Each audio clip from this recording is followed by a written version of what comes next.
Đứng lại, để ông bắt được. Ông cho chúng mày biết tay. Đứng lại, đừng chạy.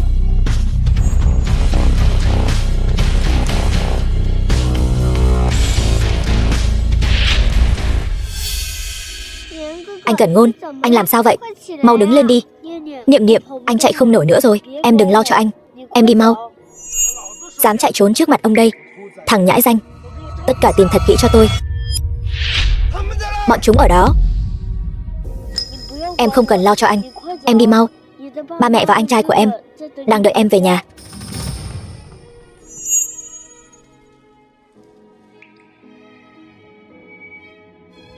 Niệm Niệm, anh chạy không nổi nữa rồi. Em đừng lo cho anh. Em đi mau.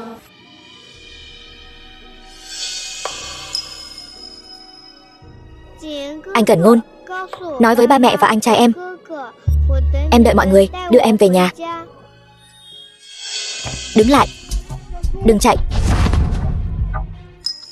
20 năm sau, Diệp Cẩn Ngôn, tổng giám đốc tập đoàn Diệp Thị. 20 năm rồi. Niệm Niệm, rốt cuộc em ở đâu? Cái đầu bị công đáng ghét. Lúc đầu là cô nói mẹ cô bệnh, cần tiền chữa bệnh, nên tôi mới để cô đến Diệp gia làm người giúp việc. Không ngờ cô vừa đến ngày đầu đã dám ăn trộm đồ. Tôi không có, không phải tôi trộm. Không phải cô thì là ai? Cái phòng đó chỉ có mình cô vào thôi. Chẳng lẽ đồng hồ tự mọc chân chạy đi? Thật sự không phải tôi không có trộm, không phải tôi. Lý quản gia, trong túi này chỉ có mấy bản thảo tài liệu, nhưng không có đồng hồ. Không có trong túi. Vậy chắc chắn là ở trên người rồi. Lột sạch ra soát cho tôi.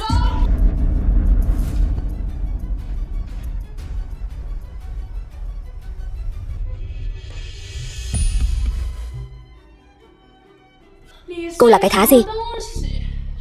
Tay chân không sạch sẽ gì cả. Cũng không thèm hỏi thăm xem Giang Bắc Thành này Diệp gia có địa vị gì. Trộm đồ mà cũng dám đến đây trộm. Hôm nay nhất định phải cho cô biết tay.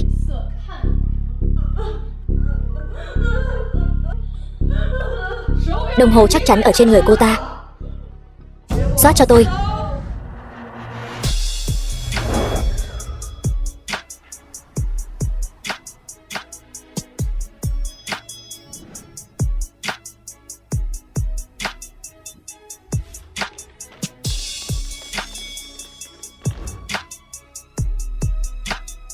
Chào Diệp tổng.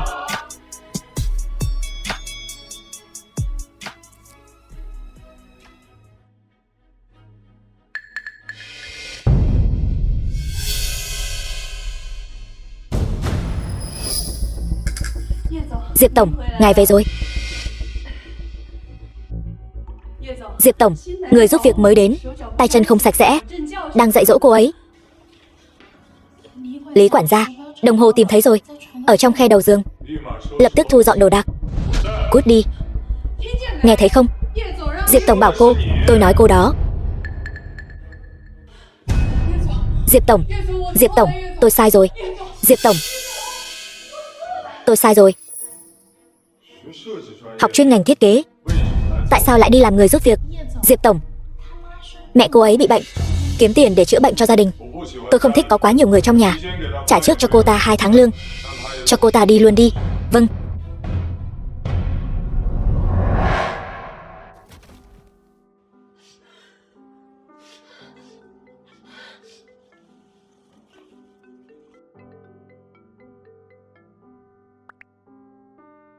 Trương Niên Niên, cô bỏ mạng ở đâu rồi sao? Mẹ lại phát bệnh, ngất rồi. Còn không mau lại đây.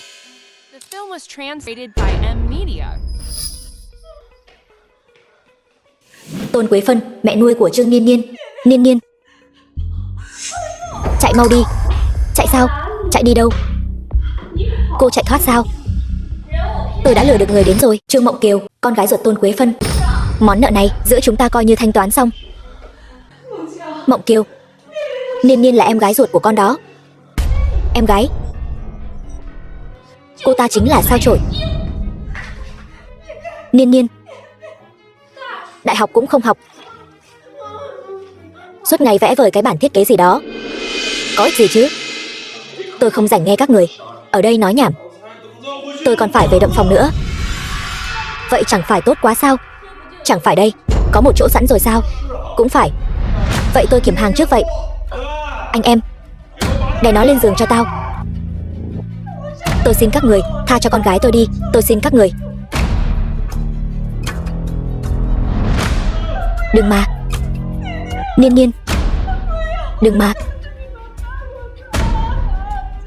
Xin các người đó. Tôi xin các người.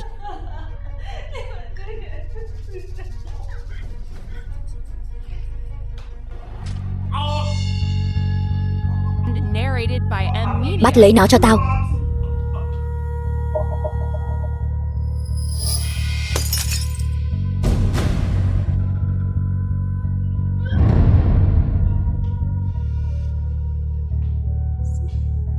Đuổi theo cho tao.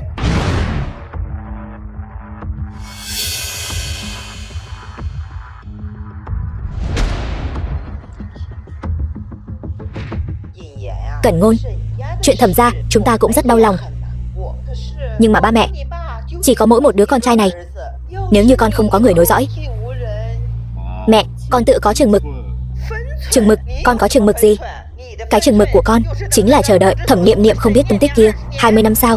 Con không nghĩ cho bản thân, cũng không nghĩ cho ba mẹ sao?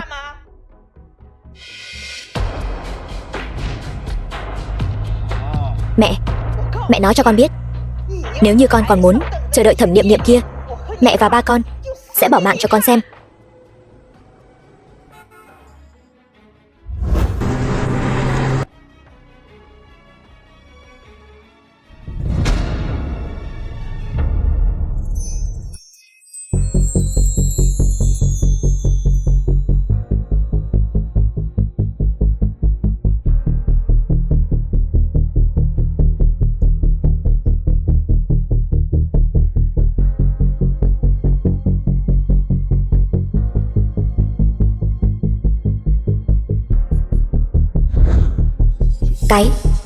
Cái nốt rồi lệ này. Niệm Niệm, tìm cô ta ở ngay phía trước đó. Tìm cho tao. Tìm ra rồi, lão tử đánh phế cái chân chó của nó. Giúp tôi. Không nói được sao? Nếu như con còn chờ đợi Thẩm Niệm Niệm kia, mẹ và ba sẽ bỏ mạng cho con xem. Vậy tôi giúp cô cũng được. Nhưng tôi cũng có một điều kiện. Gả cho tôi.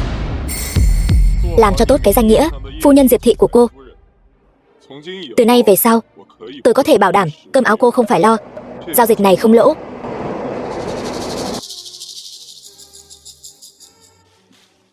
Cô ta ở ngay phía trước, đuổi theo cho tao.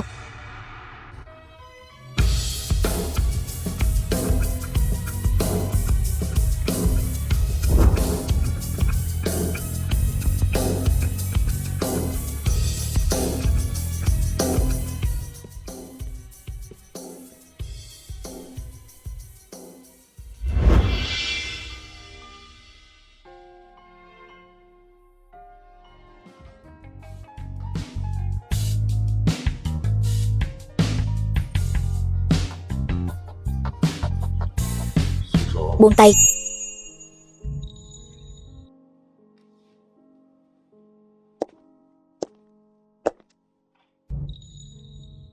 Ký tên.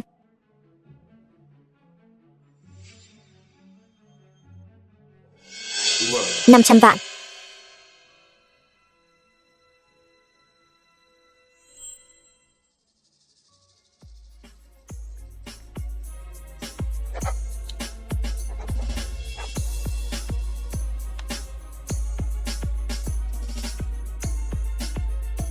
$500 vạn. Mẹ có thể chữa bệnh rồi. Cảm ơn. Vậy ngày mai chúng ta đi đăng ký kết hôn. Qua một thời gian nữa, tôi sẽ tổ chức một buổi tiệc, tuyên bố cô là phu nhân Diệp thị. Đến lúc đó, ngoan ngoãn nghe lời là được.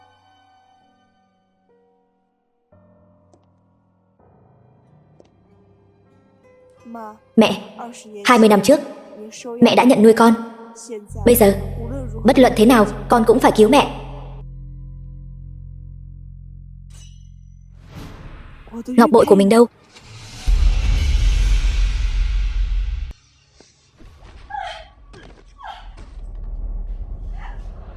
Tiện nhân.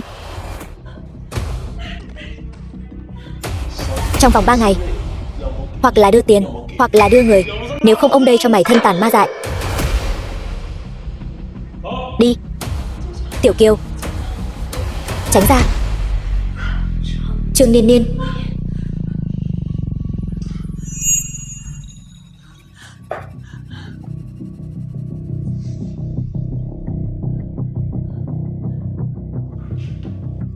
Đây chẳng phải là đồ của Trương Niên Niên đó sao? Niệm Niệm. Hai vị thẩm tổng, Diệp tổng vẫn còn đang họp. Hôm nay e là không có thời gian gặp hai vị rồi. Họp sao? Là thật sự họp hay là cố tình trốn tránh chúng tôi? Sợ chúng tôi biết chuyện anh ta đính hôn nên tìm anh ta tính sổ sao? Anh hai, anh nói sai sao? Năm đó nếu không phải Niệm Niệm bị mang đi thì người bị mang đi chính là Diệp Cẩn Ngôn. Mấy năm nay em gái đã chịu bao nhiêu khổ sở, còn anh ta thì hay rồi, sự nghiệp hôn nhân đều viên mãn. Anh hai, hôm nay chúng ta đến đây, anh cả còn chưa biết. Em sợ. Sợ gì? Có chuyện gì tôi gánh.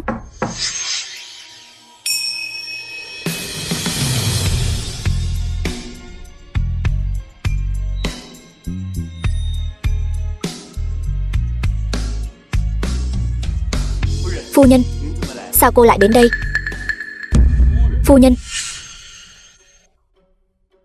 Thì ra cô chính là người phụ nữ mà Diệp Cẩn Ngôn tìm được ở bên ngoài. Lại còn bị câm nữa cơ đấy. Câm mà còn biết nấu cơm sao? Để tôi xem nào.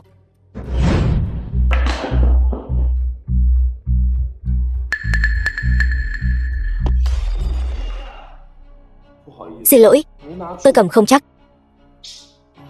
Còn làm đôi giày da hàng hiệu của tôi bị bẩn nữa. Tôi gọi người đến dọn dẹp. Khoan đã, không cần phiền phức vậy đâu.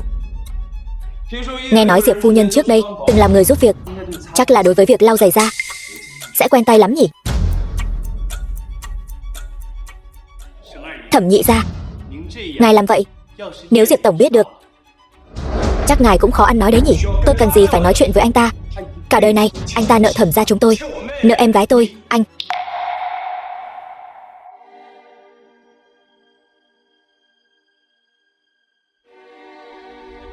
lau đi.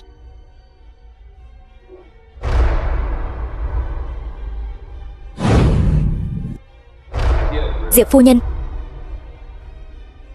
lau giày da phải quỳ xuống mà lau thì mới sạch. Còn ngẩn người ra đó làm gì? Lau đi chứ. Anh hai, thôi bỏ đi, không cần so đo với loại người này. Chúng ta đi thôi. The film was translated and narrated by M Media.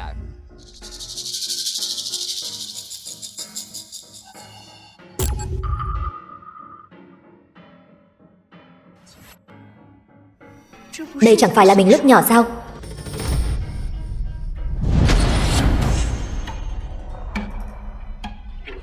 Ảnh của tôi. Phu nhân. Cút.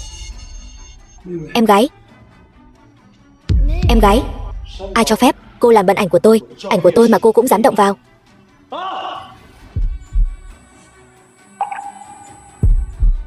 Cái đầu bị câm đáng ghét. Cô đáng bỏ mạng.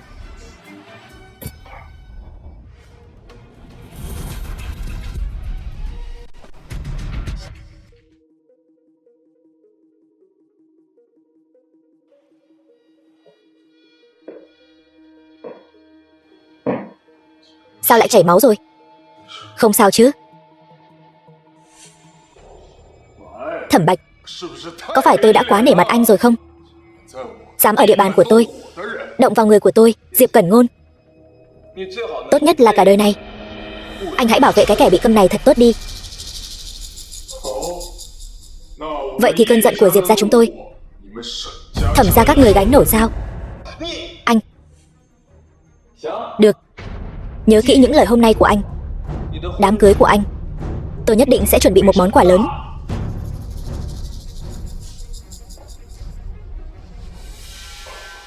Vừa rồi, chắc chắn là mình nhìn nhầm rồi. Cô bé trong ảnh, sao có thể là mình được?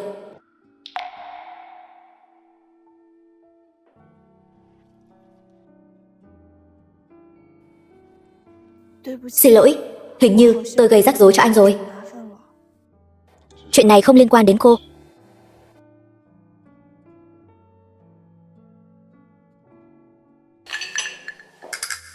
Cẩn thận mảnh thủy tinh, đừng để bị thương. Niệm Niệm, sau này vứt thủy tinh đi. Nhớ dán giấy báo nhé. Nếu không người khác sẽ bị thương đấy. The film was translated and narrated by M Media.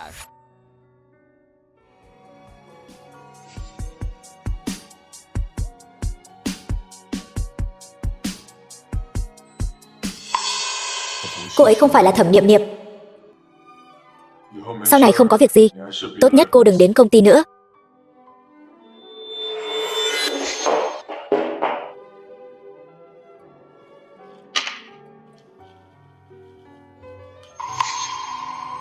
Bất kể anh giúp tôi là vì cái gì, tôi đều rất cảm ơn anh.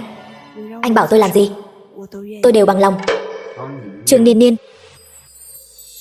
có phải cô quá coi trọng bản thân mình rồi không?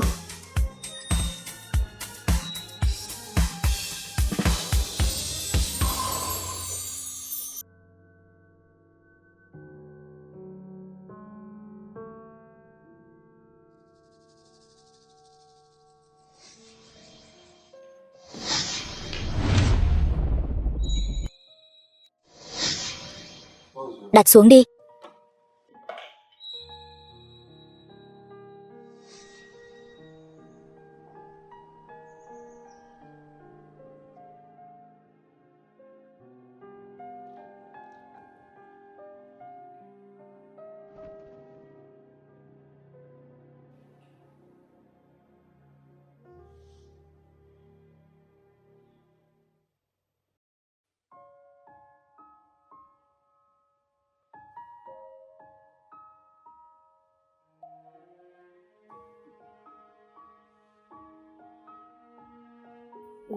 Chúng ta có thể làm hòa được không? Phu nhân là một người không tệ. Tại sao ngài không thử bắt đầu một cuộc sống mới chứ?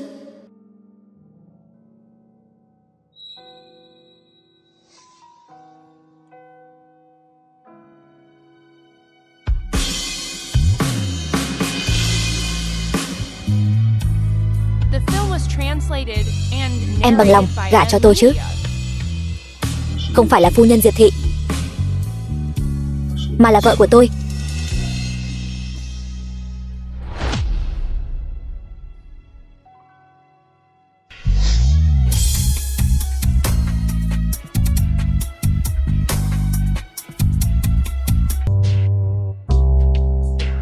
The film was translated and narrated by M Media.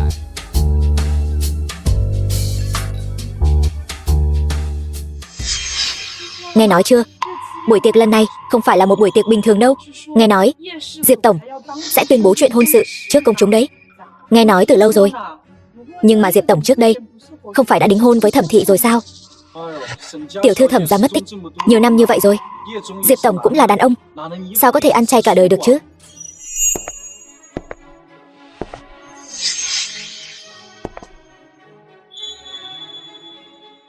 Cảm ơn quý vị hôm nay đã đến đúng hẹn.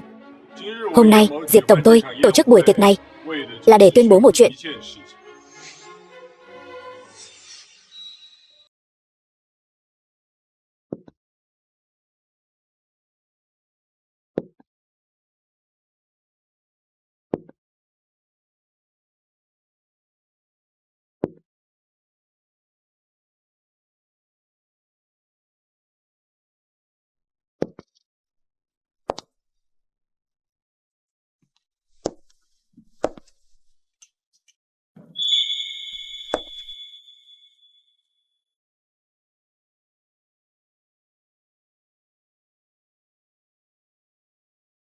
Yên tâm đi, sau này có tôi bảo vệ em. Tôi tuyên bố, phu nhân Diệp Thị, vợ của Diệp Cẩn Ngôn tôi, chính là người bên cạnh tôi đây. Đợi đã.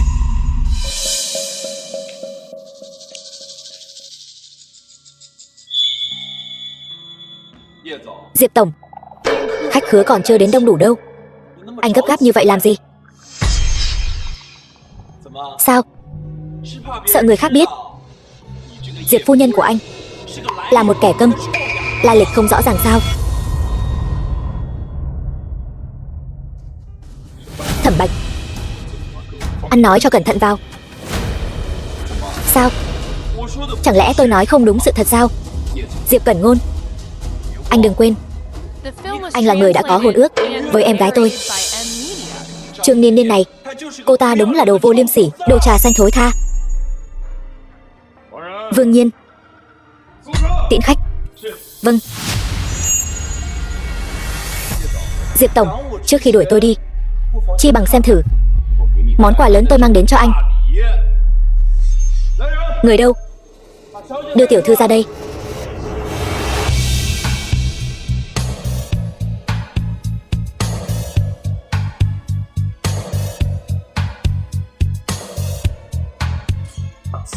Chị.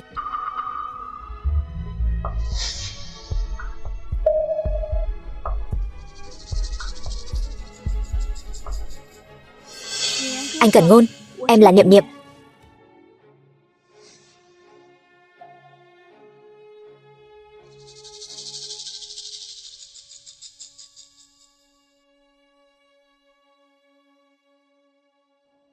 Nốt ruồi lệ của cô. Lúc nhỏ, chị gái trong nhà cũng có nốt ruồi lệ. Chị ta không thích, liền ép em đi xóa. Chị. Diệp Tổng chưa biết đâu nhỉ? Chị của Niệm Niệm chính là Trương Niên Niên bên cạnh anh đấy.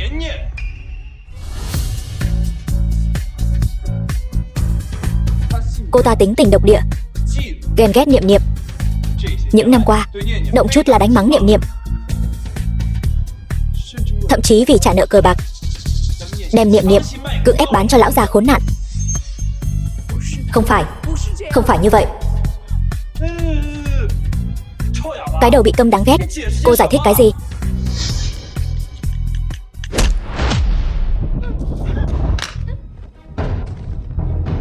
Ý của cô là em gái tôi vu oan cho cô.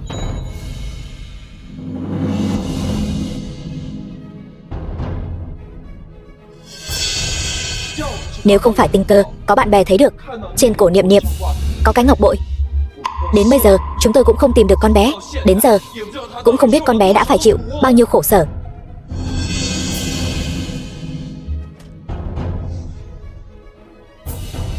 Rõ ràng đây là ngọc bội của tôi. Lẽ nào chị còn muốn cướp ngọc bội của tôi? Bây giờ còn dám cướp đồ của em gái tôi. Cô đúng là không biết tốt xấu.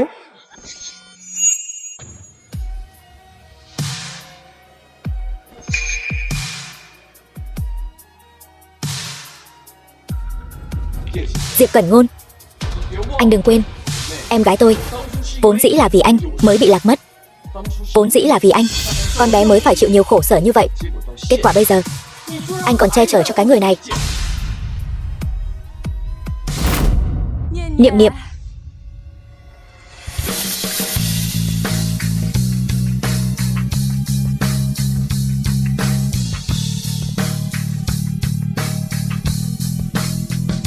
mẹ, sao mẹ lại tới đây?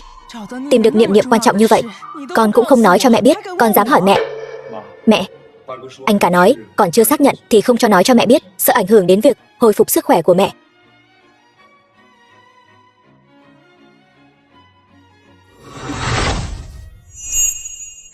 Con là Niệm Niệm phải không?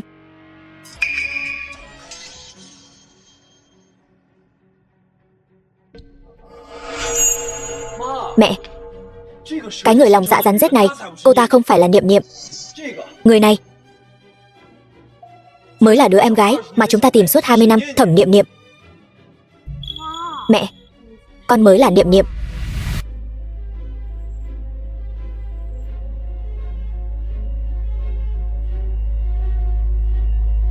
Nhưng mà nốt ruồi lệ trên mặt cô ta giống hệt con gái của tôi. Mẹ, nốt ruồi lệ trên mặt Niệm Niệm bị cái người phụ nữ kia xóa đi rồi.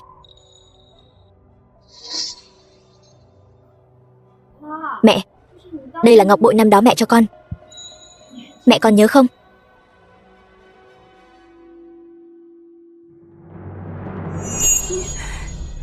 Con thật sự là con gái của mẹ. Con gái. Thật, mẹ. Mẹ xem. Đây đều là bản thiết kế của Niệm Niệm. Em ấy thừa hưởng được tài năng thiết kế năm đó của mẹ. Không những vậy, cô ấy cũng vẽ bằng tay trái, rất có phong thái năm xưa của mẹ. Đây thật sự là do con vẽ sao?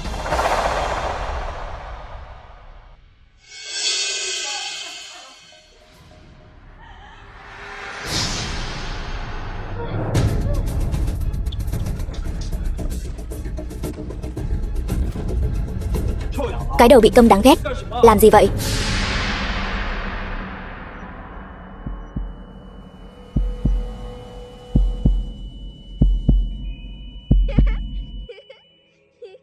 Chậm thôi Niệm Niệm. Ngoan, đừng khóc mà. Mẹ hát cho con nghe. The film was translated and narrated by M Media. 地上的娃娃想妈妈。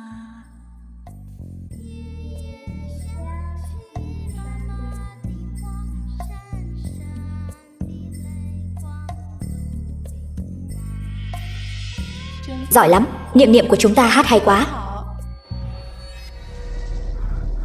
Mình nhớ ra rồi, mình là Thẩm Niệm Niệm. Mình mới là Thẩm Niệm Niệm.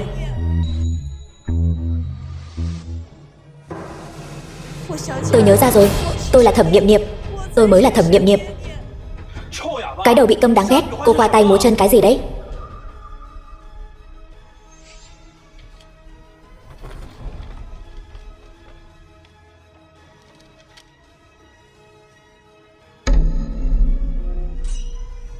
Hôm nay, dù cho cô có nói rách trời đi chăng nữa, cũng không thay đổi được sự thật cô là một ả độc phụ. Cô dám bắt nạt người Thẩm gia chúng tôi. Thẩm Bạch tôi, cô ấy nói cô ấy mới là Thẩm Niệm Niệm thật. Chuyện gì vậy? Chẳng phải Thẩm gia chỉ có một cô con gái thôi sao? Sao biết được ai là thật, ai là giả đây? Chúng ta cũng không rõ. Tôi thì thấy khá tò mò đấy. Cái vị Diệp tổng này là thích tình mới hay là tình cũ đây? Vương Nhiên, dọn sạch nơi này đi. Vâng.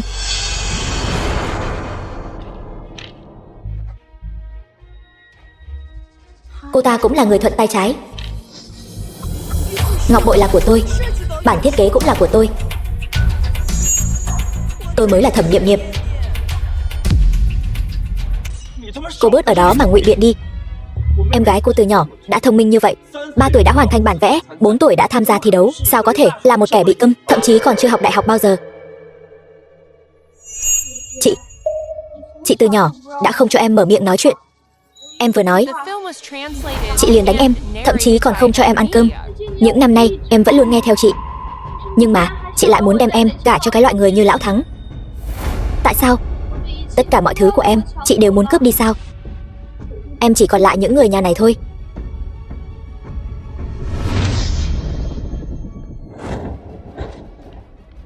Niệm Niệm, em đang làm gì vậy? Chị, đều là tại em không tốt. Chị nói gì em cũng đều đồng ý với chị. Nhưng mà xin chị hãy trả lại người nhà cho em đi. Niệm Niệm, chuyện này không liên quan đến em, đều tại cái người kia. Em yên tâm, chỉ cần có anh hai ở đây, anh tuyệt đối sẽ không để cô ta mạo danh em. Bây giờ ai mạo danh ai còn chưa thể đưa ra kết luận được đâu. Cẩn Ngôn nói vậy là có đề xuất gì hay sao? Làm giám định quan hệ huyết thống, chẳng phải mọi chuyện sẽ rõ ràng thôi sao?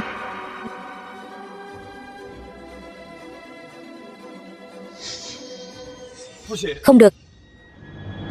Tôi tin rằng cô ấy chính là Niệm Niệm, làm giám định quan hệ huyết thống, như vậy sẽ làm tổn thương trái tim của Niệm Niệm. Hơn nữa, cái ngọc bội kia đã có thể chứng minh tất cả, hà tất phải làm thêm việc vô ích.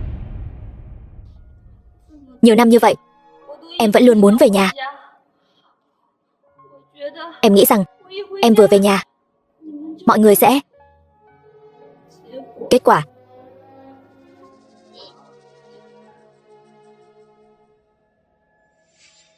anh hai, mẹ, con có một cách. Không cần làm giám định quan hệ huyết thống đã có thể phân biệt ra rốt cuộc ai là giả mạo. Cách gì? Vào đi. Niên Niên. Mẹ. Con không sao là tốt rồi. Mẹ lo lắng quá đi. Đúng. Vị này là mẹ nuôi của Niệm Niệm. Bà ấy nhất định biết rõ ai là con gái của bà ấy, ai là Thẩm Niệm Niệm thật sự. Bác Tôn, bác cũng thấy rồi đấy. Xin bác nói ra sự thật. Mẹ, mẹ tuyệt đối đừng có nói bậy đấy. Đây chính là chuyện lớn, liên quan đến tính mạng đó.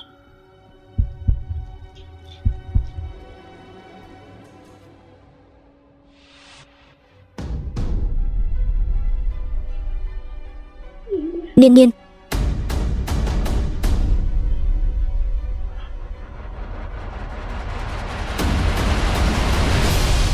Cô ấy là con gái ruột của tôi.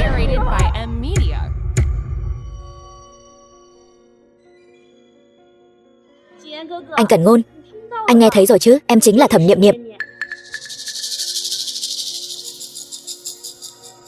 Mẹ, không phải như vậy.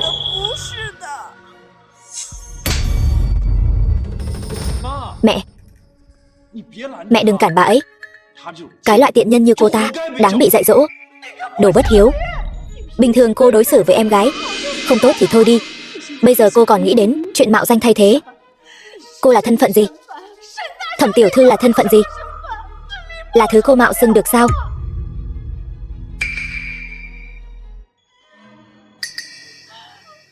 Anh Cẩn Ngôn, đầu em đau quá. Niệm Niệm.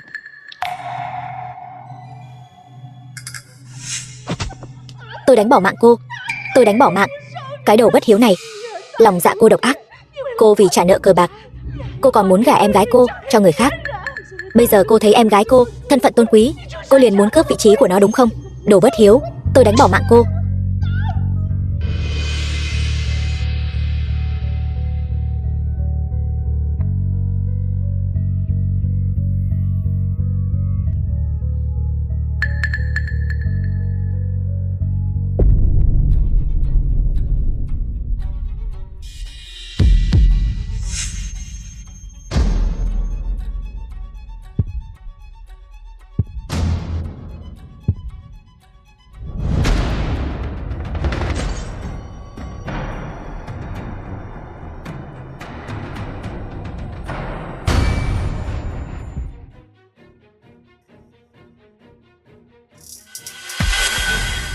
Tiểu Kiều, Niên Niên mới là thiên kim của Thẩm gia. Con trả ngọc bội lại cho nó đi. Mẹ đang nói linh tinh gì vậy?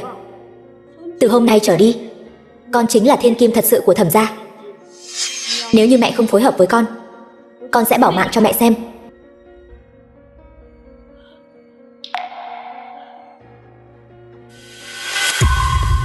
Mẹ,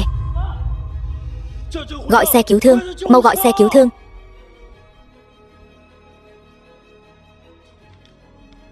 Trương Niên Niên, nếu như mẹ tôi có mệnh hệ gì, tôi muốn cô và mẹ cô đền mạng.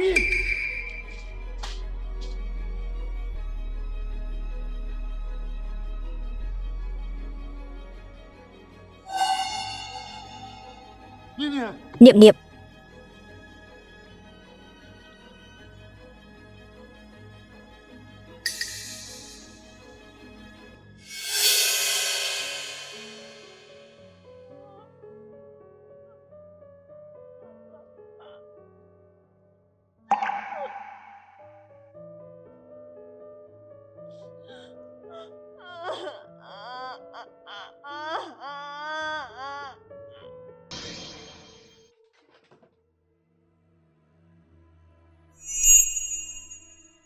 Trương Niên Niên, xem cô lấy gì ra tranh với tôi. Diệp Cẩn Ngôn, đây đều là do anh ép tôi.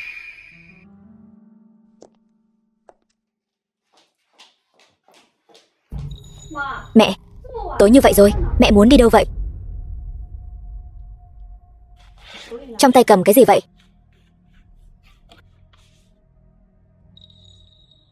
Mẹ, mẹ phái người đến The film was translated điều tra con sao? and Cô đừng gọi tôi là narrated mẹ. by M Media. Cô không phải con gái tôi. Con gái tôi là Trương Niên Niên. Ngọc bội là của nó, bản thiết kế cũng là của nó, đúng không? Chỉ cần bà bỏ mạng, thiên kim của Thẩm thị chính là tôi. Cô dám?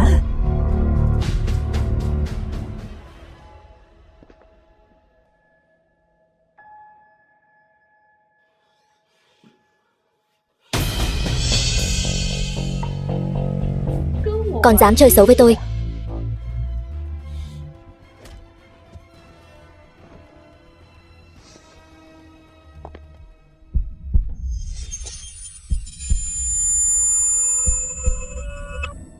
Đưa điện thoại ra đây, tôi sẽ tha cho cô một mạng.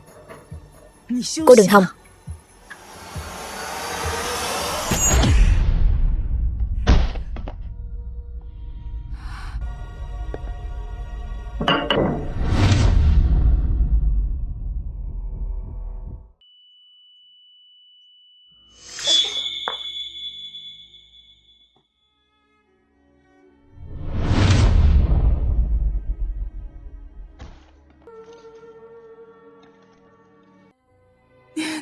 Niệm Niệm, Niệm Niệm.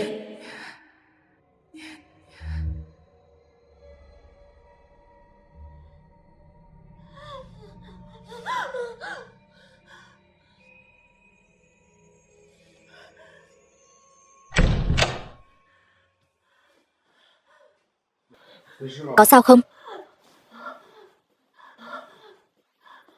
Yên tâm đi, con rồi sẽ có lại thôi.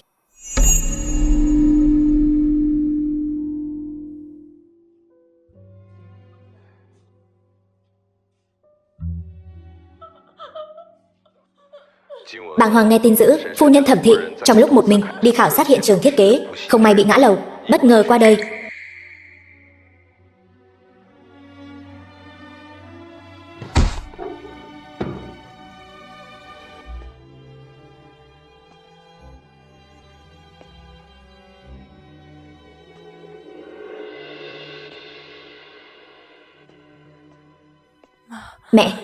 Mẹ đợi con với. Đợi con với.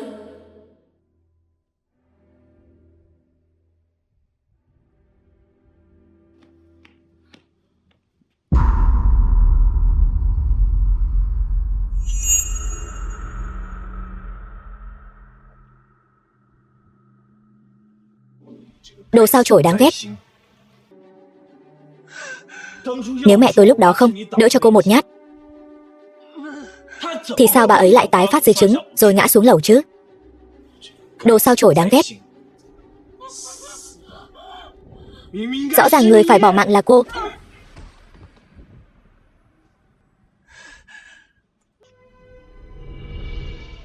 Sao? Muốn chuộc tội với mẹ tôi sao?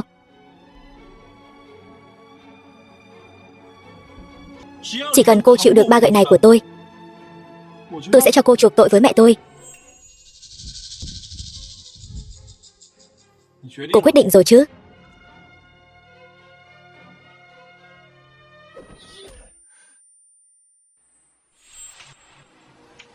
Còn bao lâu nữa thì đến?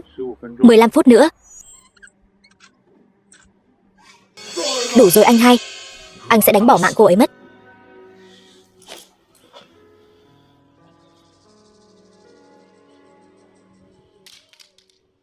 Đi thôi.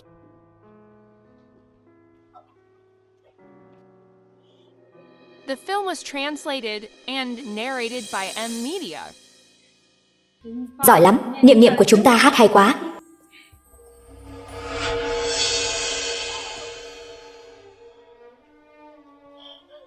Hai mẹ con nhà cô thật là giống nhau quá đi. Triệu Uyển Quân vì cô có thể bỏ mạng. Cô có thể vì cô ta ngay cả mạng cũng không cần. Hai con quỷ đoàn mạnh. Có muốn biết mẹ cô rốt cuộc là đã bỏ mạng như thế nào?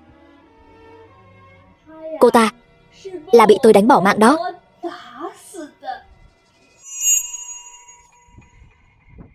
Tất cả những kẻ cản đường tôi đều phải mất mạng.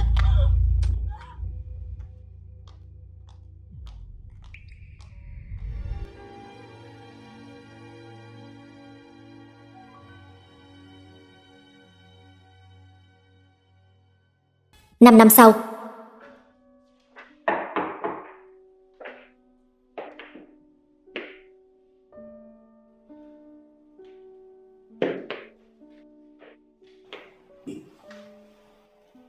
Diệp Tổng, ngài lại thức trắng đêm sao? Diệp Tổng, phu nhân mất tích đã 5 năm rồi, ngài vẫn không từ bỏ việc tìm kiếm, nhưng cũng phải giữ gìn sức khỏe của mình chứ. Có chuyện gì sao? Nhà chúng ta vì cuộc thi thiết kế Giang Bắc mà đặc biệt mời tiểu thư Anna là nhà thiết kế trưởng đến. Ngài xem, có cần đích thân ra sân bay đón không? Tự đi là được rồi. Diệp Tổng, tiểu thư Anna là ngôi sao mới nổi sáng giá nhất trong giới thiết kế hiện nay. Chúng ta đã tốn bao nhiêu công sức mời được cô ấy đến, chẳng phải là để giành vị trí quán quân, để thâu tóm dự án ở Mỹ hay sao? Nếu như lúc này mà ngài đắc tội với cô ấy, chuẩn bị xe đi. Vâng. Lạc Lạc, con trai của Trương Mộng Kiều. Anh Cẩn Ngôn, buông tay. Anh Cẩn Ngôn, 5 năm rồi, anh chưa từng nhìn em lấy một lần. Em biết anh ghét em, nhưng mà Lạc Lạc nó chỉ là một đứa trẻ vô tội thôi mà. Nếu không phải năm đó cô tính kế với tôi, thì nó có đến thế giới này không? Tôi và Trương Niên Niên còn chưa ly hôn. Là cô đã biến nó thành một đứa con riêng không danh không phận. Buông ra.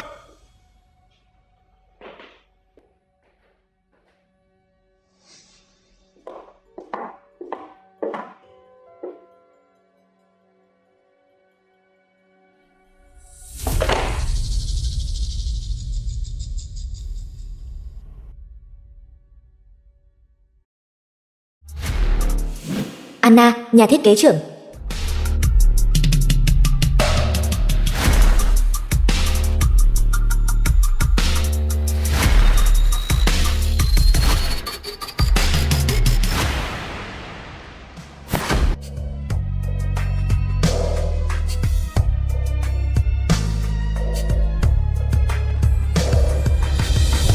Film was translated and narrated by M Media.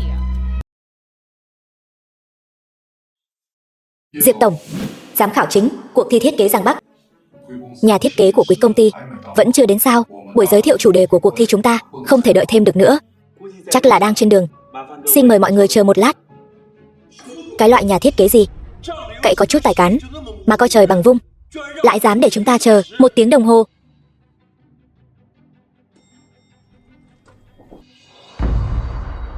Tình hình gì đây? Rốt cuộc là còn khai mạc hay không đây? Ai mà biết được.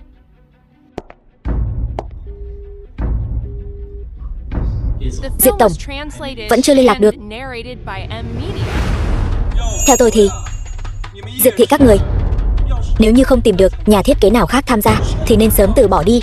Đừng có ở đây mà làm trò cười. Xin lỗi, tôi đến muộn rồi.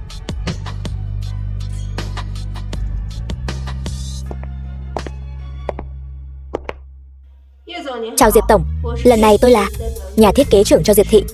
Anna. Anna. Diệp Tổng, cô ấy không phải Thẩm Niệm Niệm. Xin lỗi tiểu thư Anna, cô thật sự quá giống phu nhân của tôi. Chào cô, Diệp Cẩn Ngôn.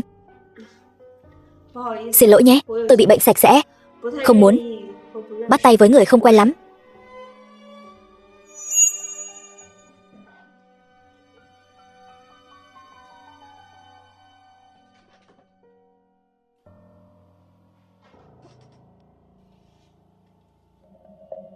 Không sao, chỉ là trông giống thôi.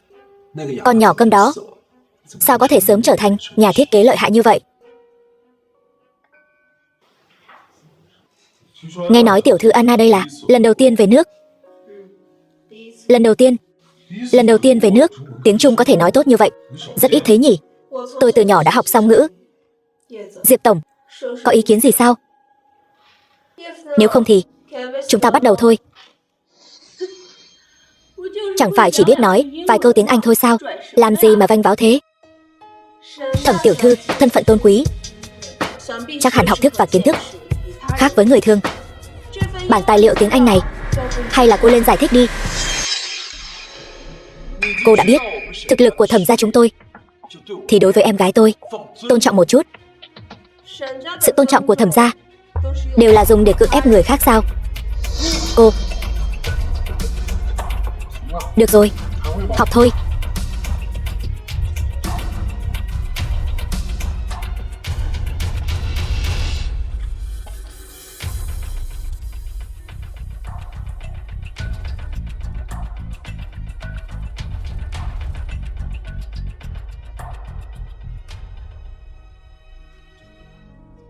Cuộc họp hôm nay kết thúc tại đây.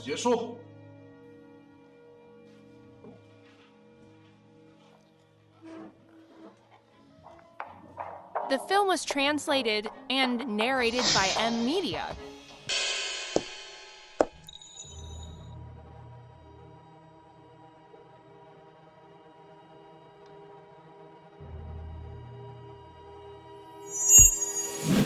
Chu Hạo, nhà thiết kế hàng đầu. Niệm Niệm.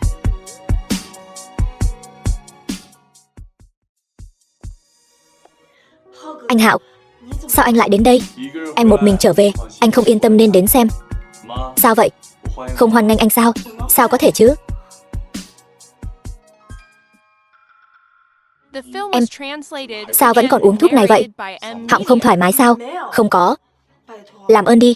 Lúc trước anh đã tìm toàn thế giới chuyên gia y học nổi tiếng nhất, hội chẩn liên hợp. Em khỏi lâu rồi. Cái này là cố ý cho người khác xem thôi. Không sao là tốt rồi.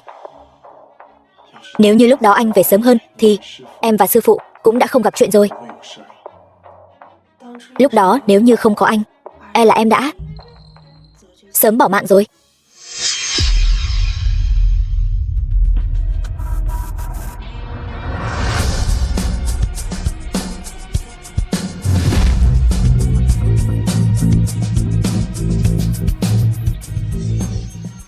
Anh Hạo, những năm này anh đưa em ra nước ngoài chữa bệnh, còn giúp em che giấu tung tích, còn ủng hộ em học thiết kế. Ngay cả việc em về nước, anh cũng ủng hộ em vô điều kiện. Em thật lòng cảm ơn anh. Giữa anh và em cần gì nói đến cảm ơn chứ. Chỉ là lần này em về nước thật sự là muốn đòi lại món nợ năm xưa. Đã đến lúc bọn họ phải trả rồi.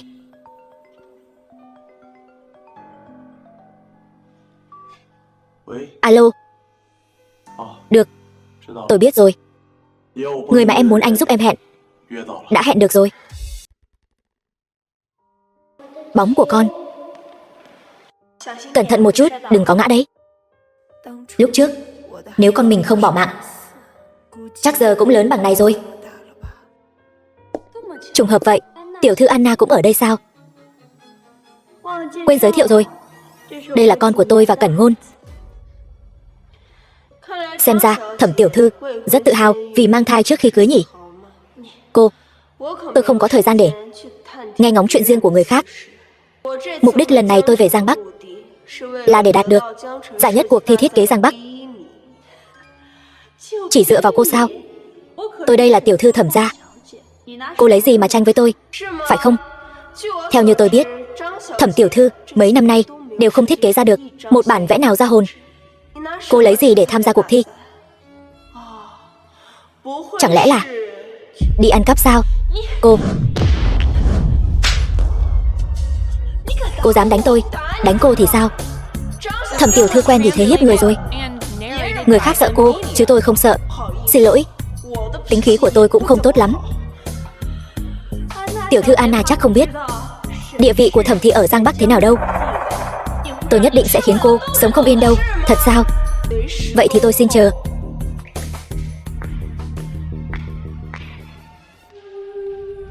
Thẩm tiểu thư, Lạc Lạc bị thương rồi, chúng ta mau đưa đi bệnh viện thôi. Không cần, để tôi tự lo. Thẩm tiểu thư, hình như có hơi kỳ lạ. May mà không nghiêm trọng. Nếu mà nghiêm trọng rồi thì có chuyện lớn đấy. Sợ gì chứ? Cho dù Diệp Cẩn Ngôn biết Vương Cường, tình nhân của Trương Mộng Kiều, Lạc Lạc là con của chúng ta thì sao chứ? Em chính là thiên kim của Thẩm gia. Tương lai Thẩm gia đều là của em. Mấy hôm nay em cứ thấy trong lòng rất hoảng, luôn cảm thấy sắp có chuyện gì đó. Đừng lo lắng Hão Huyền nữa. Lâu lắm rồi anh chưa đụng vào em. Để anh thơm một cái nào.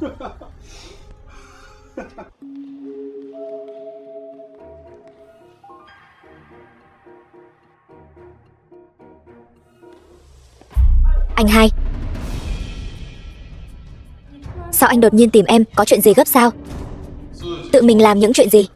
Trong lòng không rõ sao? Thẩm gia các người, hôm nay nhất định phải cho tôi một lời giải thích.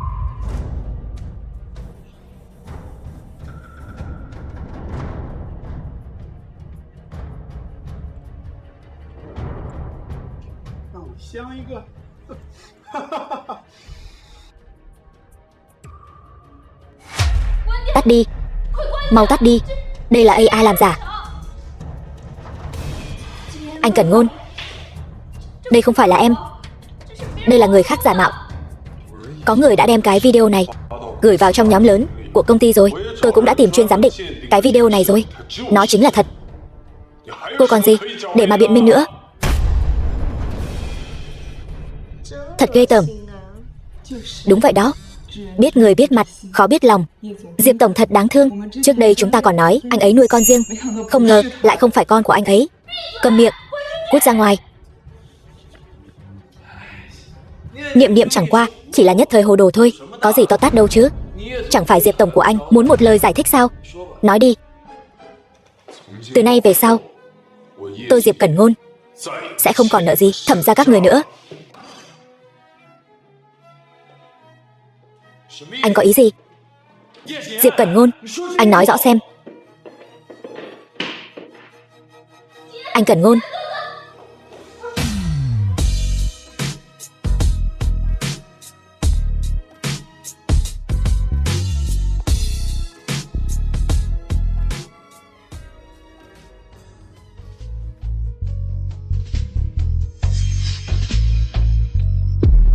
Sao cô lại ở đây?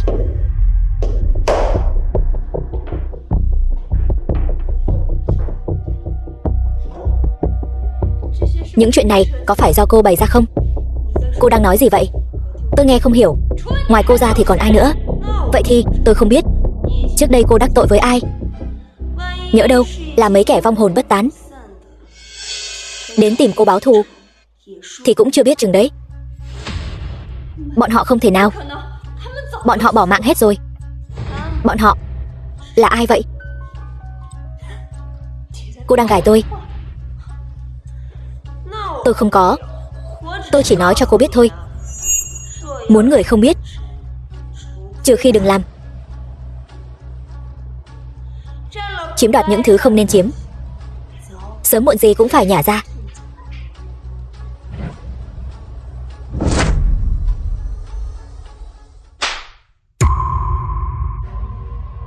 Tiện nhân như cô có tư cách gì mà dạy đời tôi?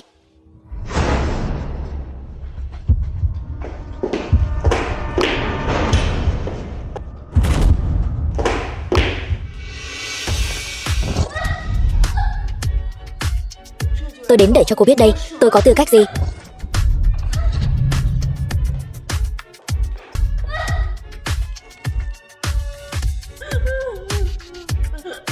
Bây giờ biết tôi có tư cách gì rồi chứ. Cô là Trương Niên Niên. Không sao rồi, đã qua rồi.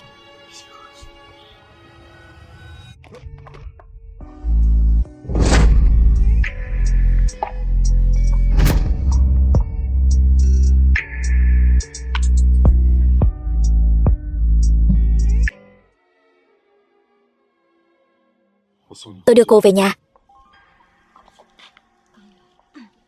Cảm ơn Diệp tổng. Tài liệu bị bỏ quên. Trương Niên Niên Cô thật sự là vợ. Anh đến đón em về nhà. Vị này là Diệp tổng phải không? Tôi là Chu Hạo. Anna là vị hôn thê của tôi. Vị này là vị hôn phu của tôi. Chúng tôi sắp kết hôn rồi. Hy vọng Diệp tổng đừng làm phiền tôi nữa. Anh ấy sẽ hiểu lầm đấy.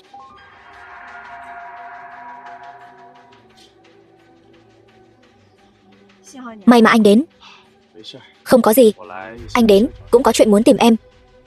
Người em muốn tìm đã tìm được rồi. Rất tốt. Niên Niên, anh nguyện ý đợi em. Đợi em nhìn rõ lòng mình. Translated and narrated Anh hai, by M Media. Anna, cô ta đồng ý rút khỏi cuộc thi rồi sao? Cô ta đã nhận tiền của anh rồi. Nhưng nếu cô ta đổi ý thì sao? Em yên tâm. Alo, bản thiết kế ổ USB của Anna. Cô ta để ở trong tủ bên trái. Trước tối nay, tôi muốn lấy được bản thiết kế. Bản thiết kế của cô ta. Đúng. Nếu cô ta mất bản thiết kế, cho dù cô ta có đổi ý, cô ta cũng không gây ra được sóng gió gì. Niệm Niệm, em yên tâm. Anh hai nhất định sẽ giúp em thuận lợi thừa kế Thẩm thị. Trương Niên Niên, The film was translated cuộc thi ngày mai. and narrated by M Xem cô làm thế nào.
Vòng chung kết, cuộc thi thiết kế thời trang lần thứ 32 của Giang Bắc Thành chính thức bắt đầu.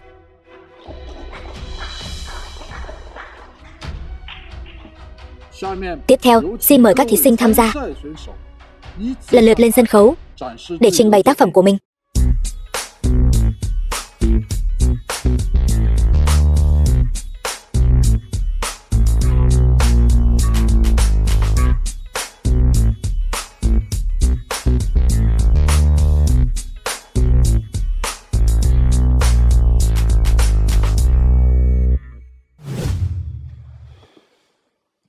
Hai vị, ai muốn lên trước?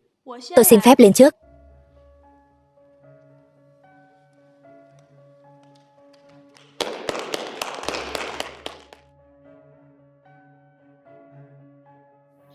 Đây là tác phẩm của tôi, Sườn Xám. Ban đầu có nguồn gốc từ Mãn Châu.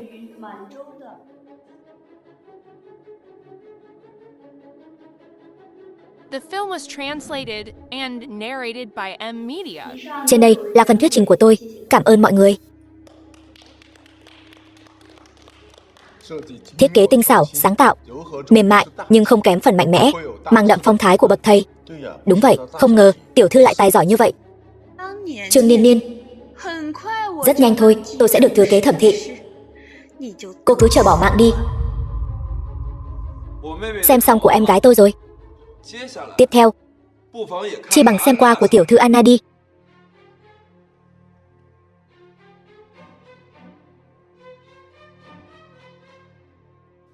Sao vậy? Tiểu thư Anna cảm thấy tự ti, không dám mang ra hả? Anh hai, Người ta là tiểu thư Anna, là quán quân của cuộc thi thiết kế quốc tế đó. Sao có thể không có bản thiết kế được chứ? Tiểu thư Anna, nếu không lấy ra được, chúng tôi xin phép mời các thí sinh tham gia tiếp theo.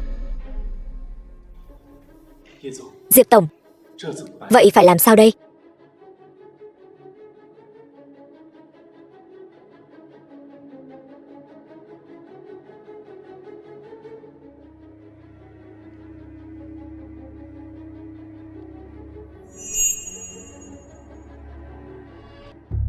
Người nên bị loại khỏi cuộc thi không phải là tôi. Các vị có mặt ở đây đều là những người xuất chúng trong ngành, lẽ nào không nhìn ra đây là đạo nhái sao? Ý của cô là gì? Lẽ nào cô nói tôi đạo nhái cô? Không phải. Vậy thì đừng lãng phí thời gian nữa. Không đưa ra được bản thiết kế thì mau chóng rút khỏi cuộc thi đi.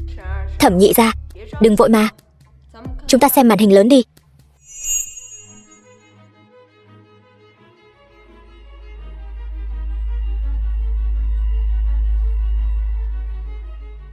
Trương Mộng Kiều, mấy bản thiết kế này của cô sao lại giống y đúc với loạt sườn xám phong cách Trung Quốc? Đại sư sửa vậy. Cô giỏi thật đấy. Tôi từng thấy đạo nhái rồi, nhưng chưa từng thấy ai đạo nhái triệt để đến vậy. Bảo sao tôi thấy quen thuộc đến thế. Lại dám đạo nhái trong một cuộc thi lớn thế này, gan lớn quá rồi. Đây có phải là nên bị loại khỏi cuộc thi không nhỉ? Không phải. Cái này sao có thể? Anna, cô chơi tôi. Thẩm nhị gia, chuyện này phải trách việc hôm qua các người trộm nhầm USB. Có bản thiết kế của tôi rồi. Bản thiết kế của tôi ở trong USB này.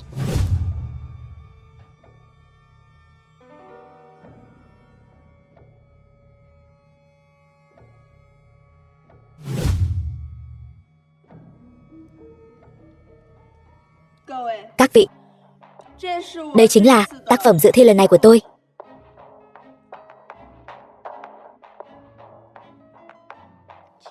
Trời, bản thiết kế này còn tinh xảo hơn của đại sư Sử nhiều. Đây có lẽ là tác phẩm tốt nhất trong cuộc thi lần này rồi.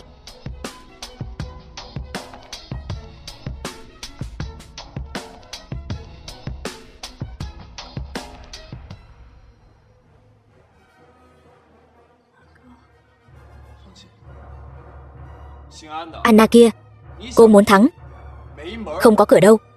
Cô đừng quên, cô đã nhận tiền của tôi rồi. Nhận hối lộ, vi phạm quy tắc thi đấu cũng sẽ bị đuổi khỏi cuộc thi thôi.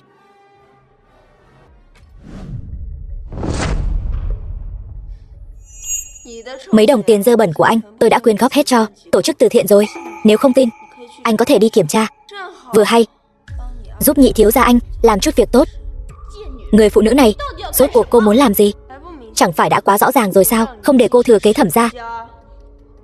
Muốn một mất một còn sao? Được thôi. Việc cô giả mạo thân phận tham gia cuộc thi nên giải thích thế nào đây? Cô có ý gì? Giả mạo thân phận? Anh Cẩn Ngôn, anh còn chưa biết sao? Nhà thiết kế thiên tài mà anh tốn nhiều tiền mời đến, tiểu thư Anna đây chính là Trương Niên Niên, mất tích 5 năm trước. Cô ta nói thật sao? Cô thật sự là Trương Niên Niên sao? Không sai, tôi chính là Trương Niên Niên. Trương Niên Niên bị các người hại bỏ mạng 5 năm trước, hóa ra là kẻ câm đáng ghét nhà cô. Cô còn chưa bỏ mạng cơ đấy.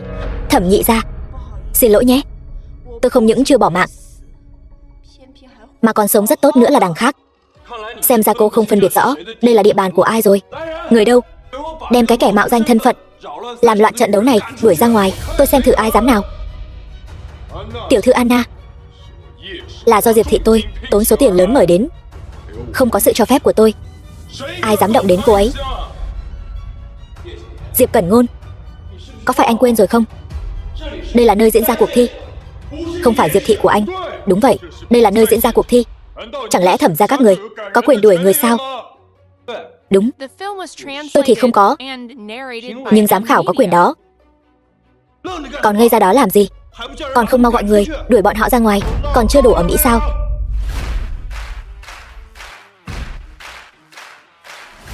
Anh cả, Trương Niên Niên kia, còn có cái thứ không biết tốt xấu này. Bọn họ hợp tác lại, không coi Thẩm thị ra gì, ức hiếp em gái. Anh cả, anh phải làm chủ cho em đó. Em là em gái ruột của anh mà. Cô chắc chứ? Cô là em gái ruột của tôi sao?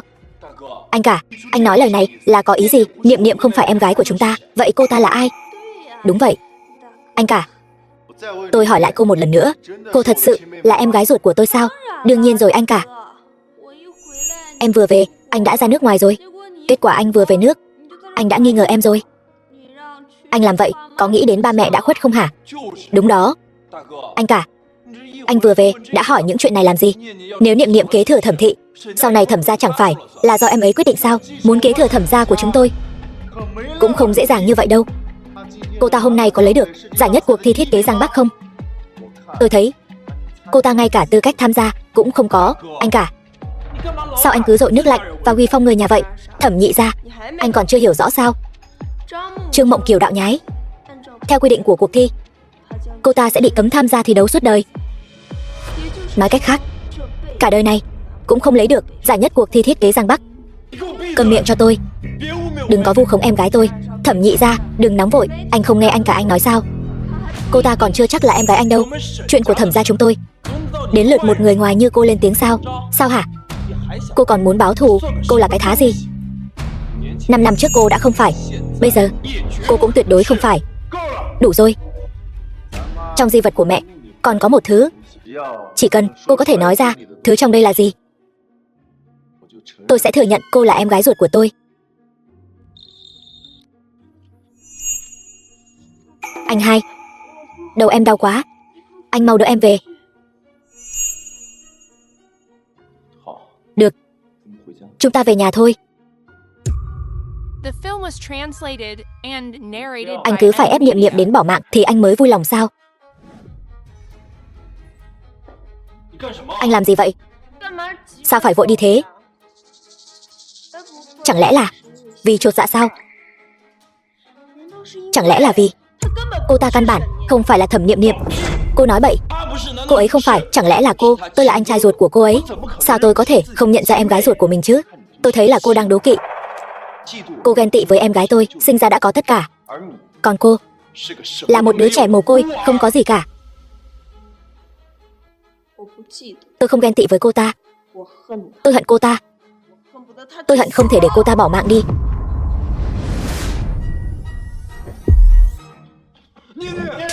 Niệm Niệm,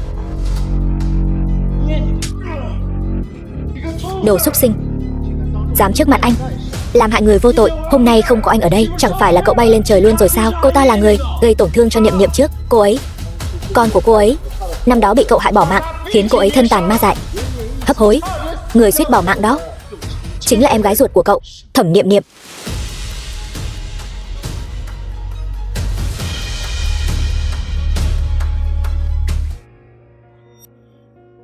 Không thể nào.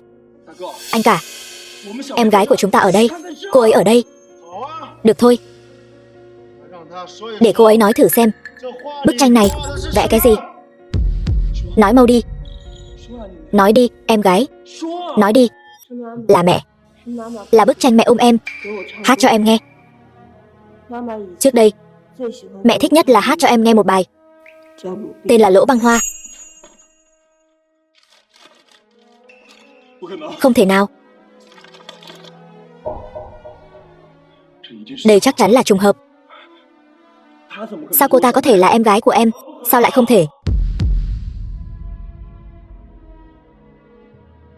Này anh, 5 năm trước, Niệm Niệm suýt bỏ mạng. Chính tay tôi đã cứu cô ấy. Tôi chắc chắn cô ấy chính là Niệm Niệm. Tôi không tin. Đưa người vào đây.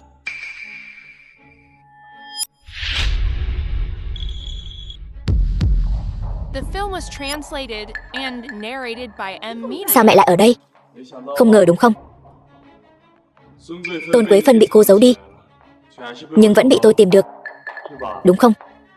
Trương Mộng Kiều, Muốn người không biết, trừ khi mình đừng làm. Niên Niên.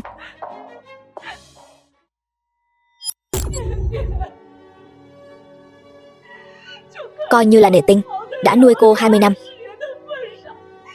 Cô tha cho chúng tôi lần này đi. Tôi biết rõ, chị con đúng là bị ma xui quỷ khiến. Nhưng tôi thề, tôi nhất định sẽ đưa nó đi. Chúng tôi đi càng xa càng tốt, để nó trả lại tất cả cho cô. Chúng tôi nhất định sẽ không xuất hiện trước mặt cô nữa. Tôi xin cô. Tôi từng coi cô như là mẹ ruột của tôi vậy. Đến cuối cùng tôi nhận được gì? Cô giúp Trương Mộng Kiều cướp đi thân phận thuộc về tôi, người thân của tôi. Thậm chí ngay trong hôn lễ của tôi, tùy ý sỉ nhục tôi. Vào khoảnh khắc đó, sao cô không nghĩ đến giữa chúng ta có cái tình nghĩa mẹ con hơn 20 năm đó?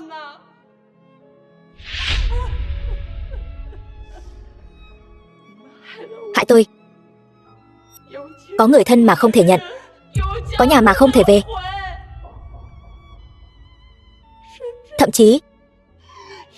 Thậm chí đến gặp mặt mẹ tôi lần cuối cũng không được gặp. Cô lấy gì mà trả cho tôi? Hóa ra em thật sự là Thẩm Niệm Niệm. Nói bậy bạ gì đó. Đây chính là cô hợp tác với người mẹ nghèo hèn của cô để vu khống tôi, đúng không? Tiểu Kiều, con không thể sai lầm thêm nữa đâu. Nghe lời mẹ, theo mẹ về nhà. Câm miệng cho tôi. Mẹ của tôi chỉ có Thẩm phu nhân, tôi không có người mẹ nghèo hèn như bà. Tiểu Kiều, sao đến cả người mẹ ruột này con cũng không nhận nữa vậy? Bớt rát vàng lên mặt mình đi, đồ nghèo hèn. Người đâu? Lôi bà điên này ra ngoài cho tôi. Buông tôi ra. Ban đầu cô dùng mạng sống để ép tôi, bảo tôi giúp cô nói dối trong bữa tiệc. Sau đó cô lại bảo tôi lấy tóc của Niên Niên mới có được bản giám định quan hệ huyết thống giả kia. Từ đầu đến cuối, người mạo danh Thẩm tiểu thư là cô. Là cô đó. Lôi đi, lôi bà ta đi cho tôi.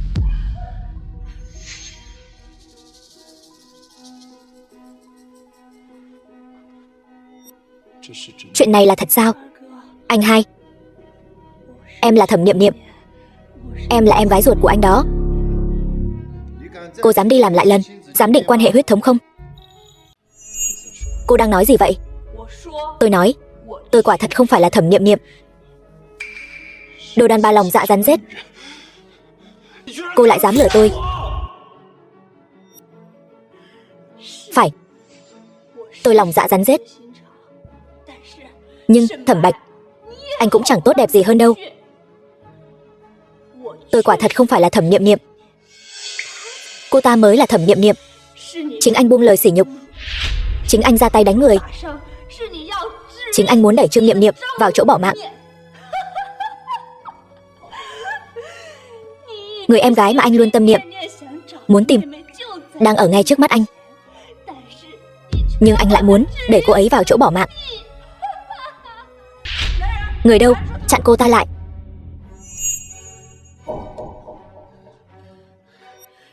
Thẩm Niệm Niệm, tôi chẳng qua chỉ là mượn thân phận của cô mà thôi. Cô có cần phải làm đến mức này không? Chỉ là mượn tôi một chút thân phận. Trương Mộng Kiều, chẳng lẽ trong lòng cô không rõ hay sao? Đêm mà tôi sắp bỏ mạng, cô đã nói gì với tôi? Có cần tôi nhắc lại cho cô nhớ không? Tôi không biết. Tôi không nhớ gì cả. Vương Cường, vào đi.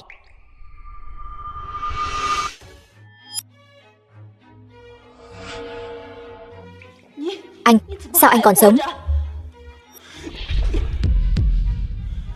Cái đồ đàn bà này lại dám phái người lấy mạng ông đây. May mà ông đây mạng lớn, được người cứu.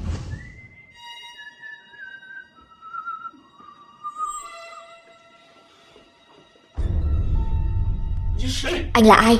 Anh muốn làm gì? Người muốn lấy mạng anh.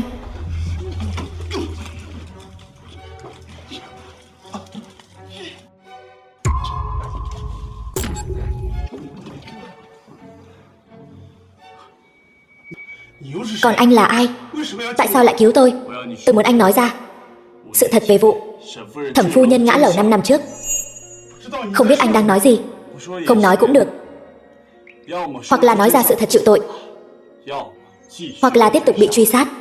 Tự anh chọn đi. Bây giờ anh có thể nói về vụ mẹ tôi ngã lầu ngoài ý muốn 5 năm trước được rồi chứ? Sự thật. Sự thật gì? Chẳng lẽ mẹ tôi không phải ngã lầu ngoài ý muốn mà bỏ mạng sao? Rốt cuộc mẹ tôi là ngã lầu ngoài ý muốn, hay là bị người khác cố ý mưu sát? Tôi không biết cô đang nói gì. Cô không biết. Tốt. Vậy anh nói đi.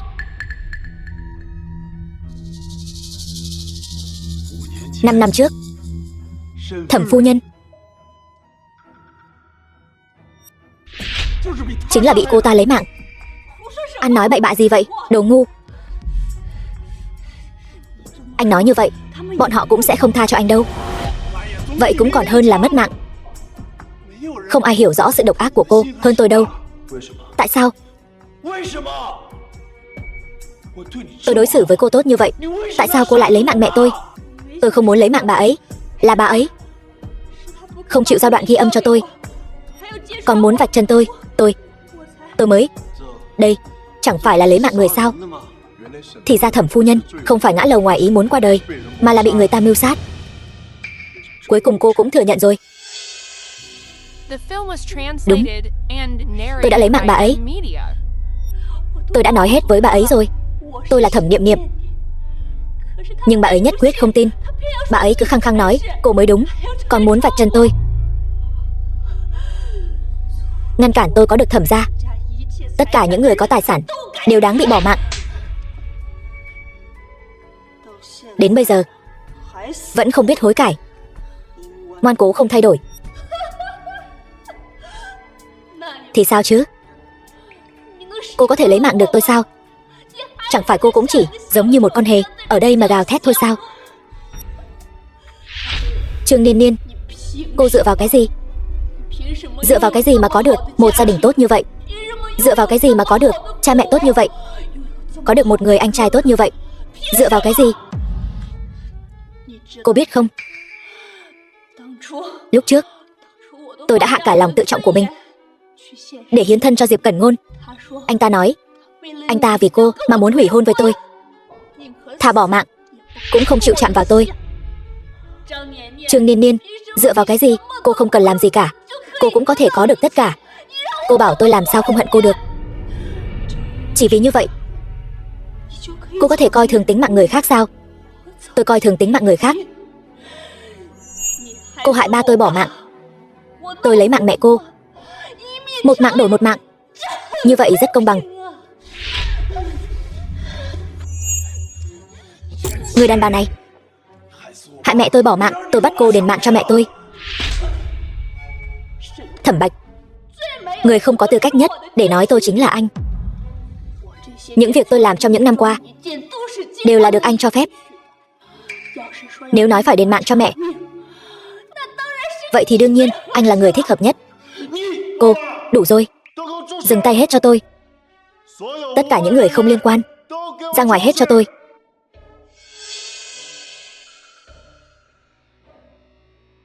Sao? Chẳng lẽ các người muốn lạm dụng tư hình sao?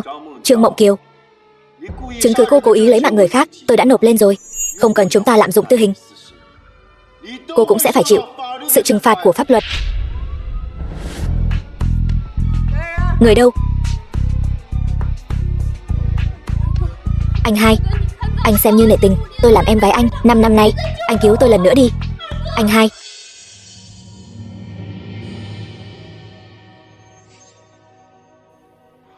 Xin lỗi. Người cậu nên xin lỗi không phải là anh.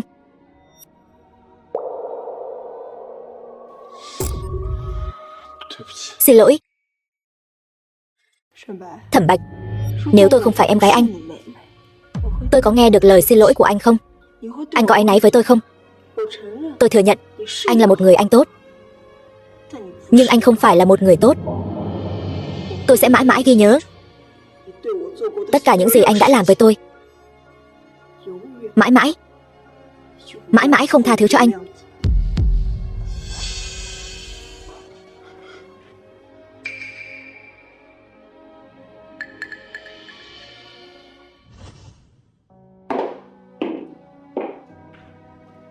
Niệm Niệm, Diệp tổng đến thật đúng lúc.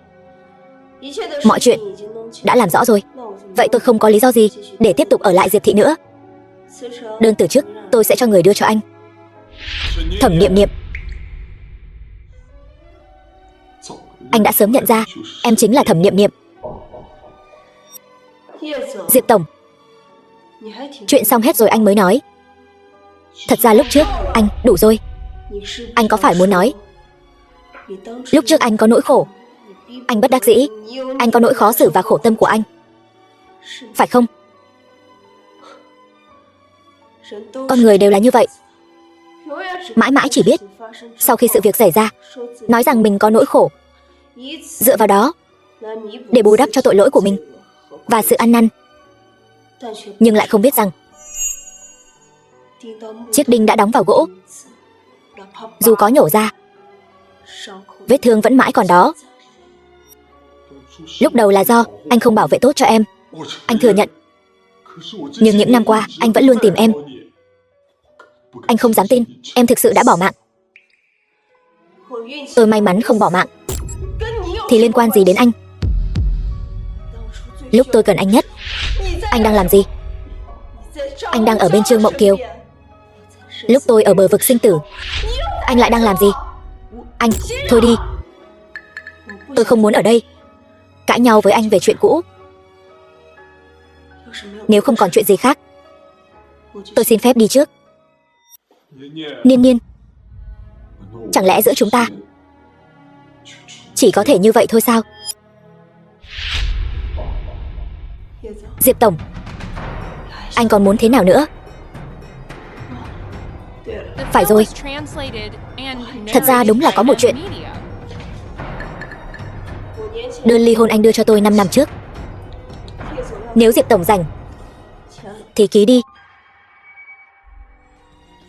Đơn ly hôn gì? 5 năm trước anh bảo Trương Mộng Kiều đưa cho tôi đơn ly hôn. Anh bảo cô ta đưa đơn ly hôn cho em lúc nào chứ? Cho dù tờ đơn ly hôn này không phải do anh bảo cô ta đưa cho tôi, thì lúc đầu cũng là anh đích thân đề nghị ly hôn với tôi. Anh vì Trương Mộng Kiều mà không chút do dự vứt bỏ tôi. Diệp tổng, hy vọng bây giờ anh cũng quả quyết như trước. Đừng lãng phí thời gian của nhau nữa. Chẳng phải em chính là Thẩm Niệm Niệm sao? Diệp Cẩn Ngôn, anh yêu Thẩm Niệm Niệm hay là Trương Niên Niên?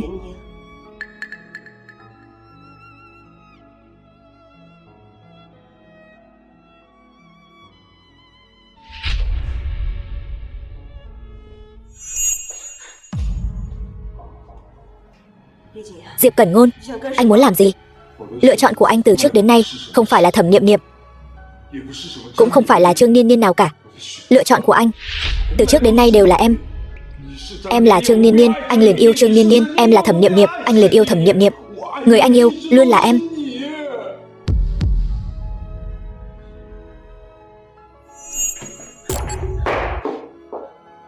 Đủ rồi. Đừng có ở đây mà giả vờ thâm tình với tôi. Tôi thấy ghê tởm. Niệm Niệm. Ba, mẹ, con là Niệm Niệm. Con về nhà rồi. Mẹ, hung thủ năm xưa hại mẹ đã phải chịu trừng phạt thích đáng. Mẹ an tâm nhé. Niệm Niệm, đừng buồn quá. Ba mẹ có thể thấy em trở về chắc chắn cũng rất vui.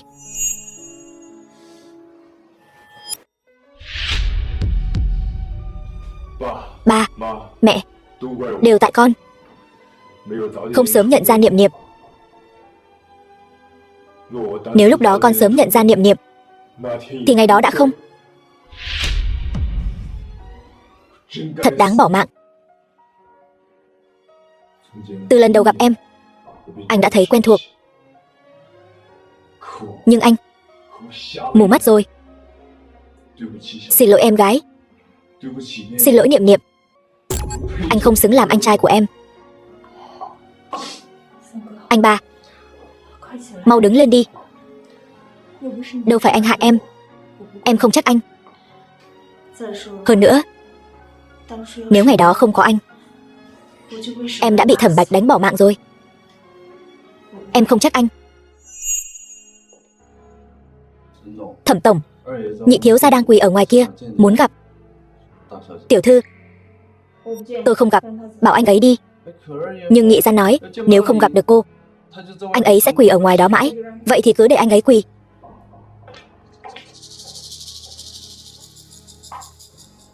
Người mắc lỗi là lão nhị, người bị thương là Niệm Niệm. Không ai có thể thay cô ấy tha thứ.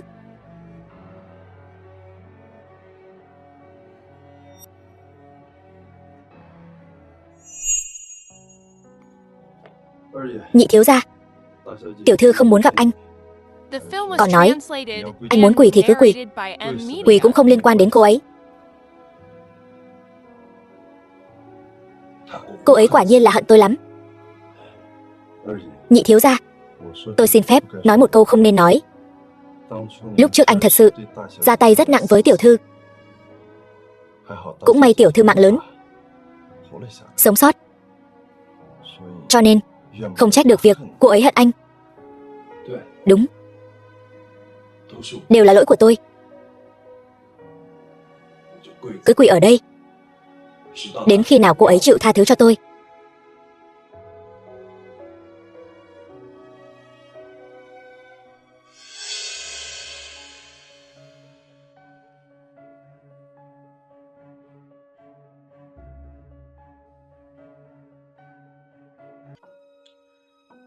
Anh ấy vẫn còn đang quỳ ở ngoài kia sao? Dạ tiểu thư.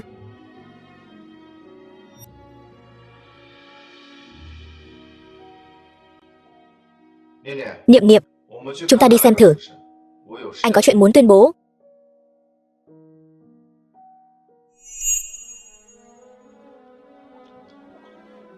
Anh cả, em gái, em tha thứ cho anh có được không? Đã làm bao nhiêu chuyện sai trái, còn dám nói tha thứ? Đúng, em biết em tội không thể tha thứ. Em xuống 18 tầng địa ngục cũng không quá đáng. Nhưng mọi người nể tình máu mủ ruột thịt, tha thứ cho em có được không? Máu mủ ruột thịt.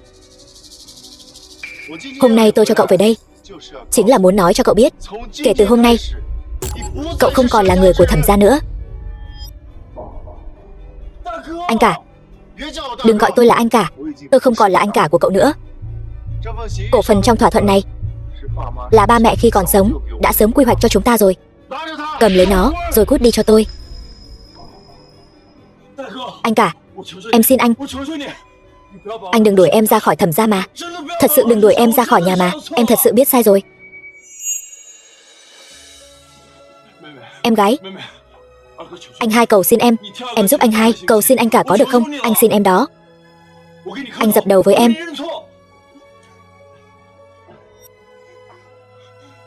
Dập xong chưa? Dập xong, tôi còn phải đi làm. Em gái, em tha thứ cho anh có được không? Anh xin em đó. Anh không xứng làm anh trai tôi. Em gái, lúc trước anh đã đánh em 3 gậy. Bây giờ anh để em trả lại được không? Không, 10 gậy. Chỉ cần em có thể nguôi giận.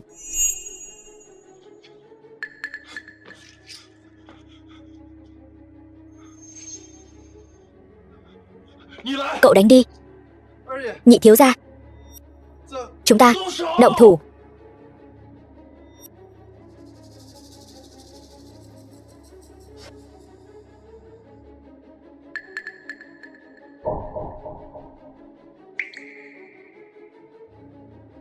Nhị thiếu gia, xin lỗi.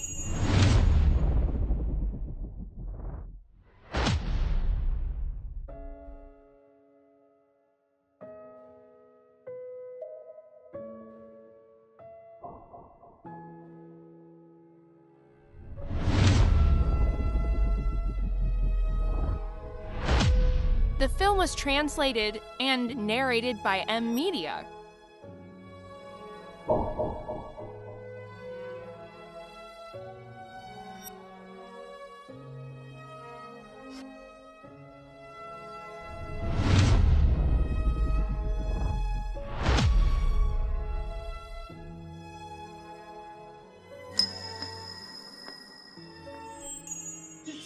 Tiếp tục.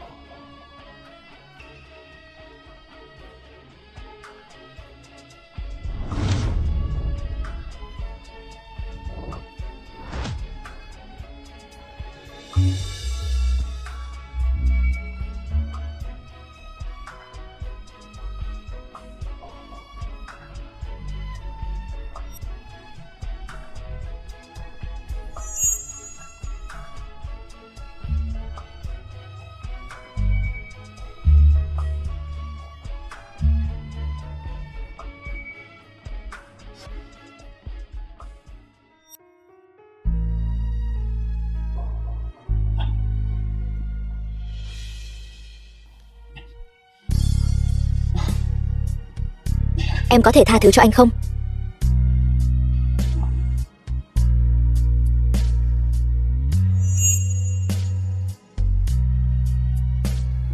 Tha thứ cho anh.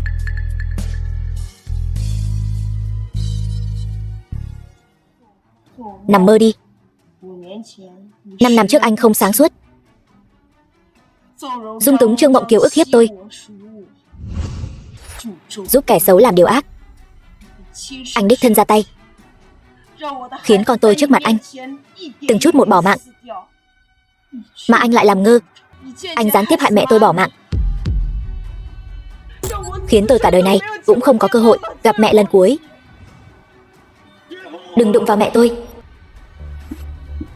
Anh ức hiếp tôi không có quyền không có thế, ra tay độc ác với tôi, thậm chí khiến tôi suýt chút nữa thì bỏ mạng rồi. Anh có biết một buổi tối nhận 10 mấy tờ giấy báo nguy kịch là cảm giác gì không? Toàn thân trên dưới 40% gãy vụn xương, xương sườn đâm thủng toàn bộ phổi của tôi, tử cung xuất huyết. Toàn bộ máu trên người tôi gần như đã phải thay một lần rồi mới từ quỷ môn quan trở về. Nhưng cho dù như vậy, tôi đã mất đi tư cách làm mẹ. Anh nói tôi dựa vào cái gì mà tha thứ cho anh chứ? Xin lỗi. Em thật sự không biết em gái đã chịu nhiều khổ cực như vậy, cho nên mới nói lão nhị đáng bị như vậy. Niệm Niệm,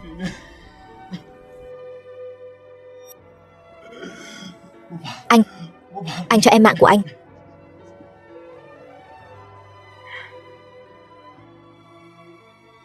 Anh có biết đối với một người trừng phạt lớn nhất là gì không?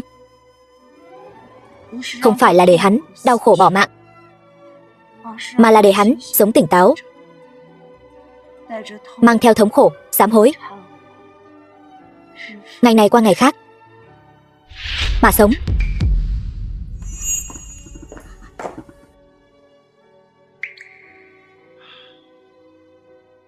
Tự làm bậy thì tự chịu.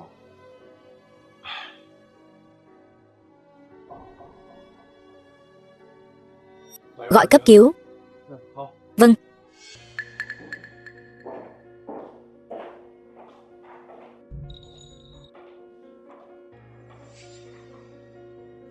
Nói đi, tìm tôi làm gì? Trương Niên Niên. Không, bây giờ nên gọi là Thẩm tổng rồi. Cô thừa kế Thẩm thị mấy trăm tỷ tài sản. Bây giờ ở Giang Bắc Thành này chắc là không có ai có thể nổi bật hơn cô đâu nhỉ? Tìm tôi đến chỉ để nói cái này thôi sao? Thẩm tổng, tôi cầu xin cô, sau khi tôi qua đời có thể giúp đỡ mẹ tôi và Lạc Lạc được không? Cô đây là người sắp bỏ mạng, lời nói cũng thiện. Trương Mộng Kiều, cô còn có người để quan tâm sao? Phải, Trương Mộng Kiều tôi là một tội nhân, tôi đáng tội. Nhưng mà mẹ tôi còn có Lạc Lạc nữa, Bọn họ vô tội mà. Cô xem, mẹ tôi đã giáo dục cô. Suốt 20 năm trời, cô giúp đỡ bà ấy đi. Tôi cầu xin cô. Dựa vào cái gì? Cô cảm thấy tôi dựa vào cái gì mà giúp mẹ của kẻ hại mẹ mình bỏ mạng? Thẩm tổng, tôi cầu xin cô giúp đỡ bọn họ đi. Thẩm tổng.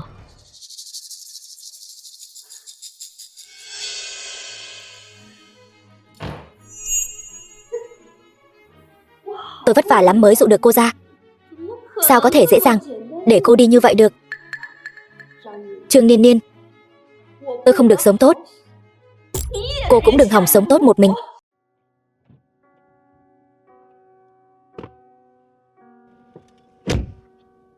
Thẩm tổng, về công ty sao? Tạm thời không về công ty, đi khu dân cư Thanh Huyền.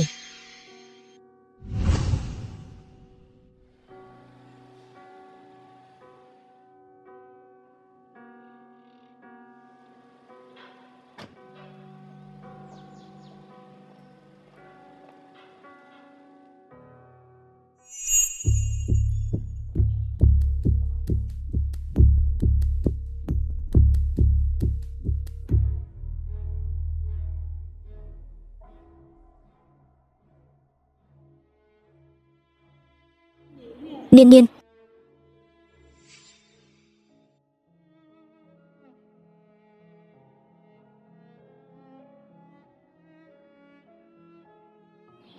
Không ngờ con còn đến thăm mẹ.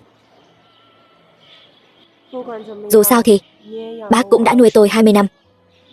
Tôi tin rằng bác từng thật sự coi tôi như con gái ruột mà thương yêu. The film was translated Niên Niên. and narrated by M Media. Mẹ xin lỗi con. Lúc trước vì chị con, mẹ khiến con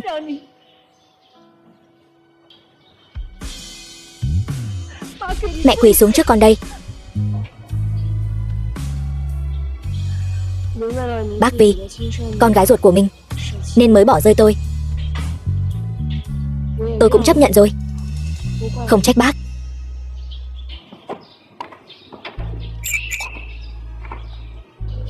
Trong này có 500 vạn, đủ để bác nuôi Lạc Lạc rồi. Bác còn có thể cầm lấy mà an hưởng tuổi già. Từ nay về sau, tình mẫu tử giữa chúng ta cũng đoạn tuyệt. Sau này đừng gặp lại nữa. Bà ta không tìm cô, ông đây sẽ tìm cô.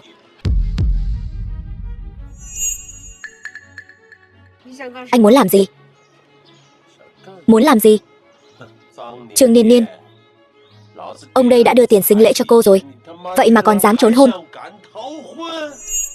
Tiền lão Thắng, tiền của anh chúng tôi sẽ trả lại cho anh. Bây giờ anh đi, đi ngay. Trả? Lấy gì mà trả? Cho dù có trả lại Trương Niên Niên, cô ta cũng là vợ của tôi. Chuyện này là chắc như đinh đóng cột rồi. Trương Niên Niên, nghe nói bây giờ cô hình như là một cái gì đó. Thiên Kim tiểu thư đúng không? Tôi là chồng của cô. Để tôi hưởng chút phúc đi chứ.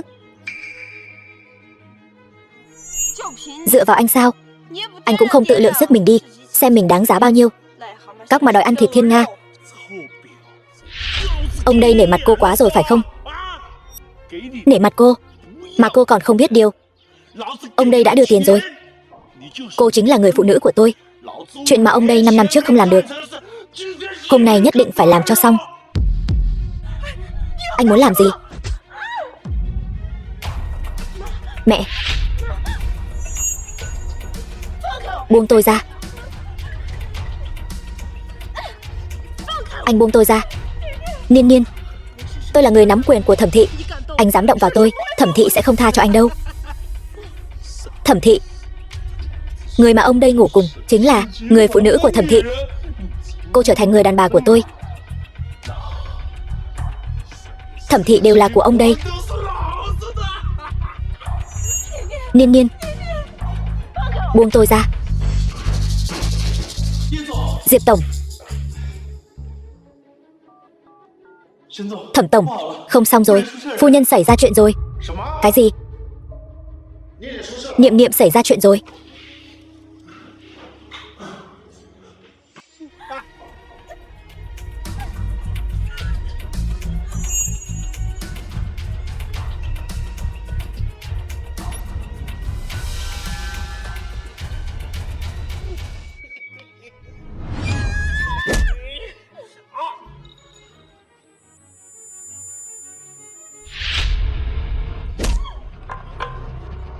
Dám đánh lén tôi hả?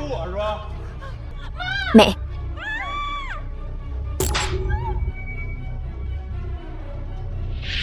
Anh dừng tay lại. Sao? Không thể chờ đợi được nữa rồi hả?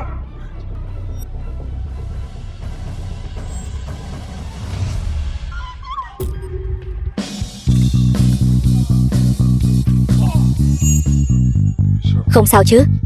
Anh đến rồi.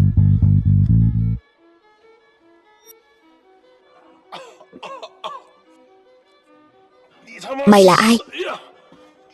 Dám phá hoại chuyện tốt của ông đây. Mấy người muốn gì hả? Tôi là chồng của cô ấy. Chồng? Chị cô ấy đã cầm 5 vạn bán cô ấy cho tôi rồi. Cô ấy là vợ của tôi. Cút ngay bây giờ. Tôi đưa cho anh gấp 10 lần. Cút. Gấp 10 lần.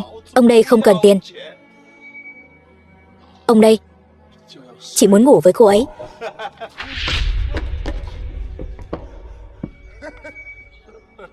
Anh nên ngậm miệng lại cho tôi. Ăn nói cho cẩn thận vào.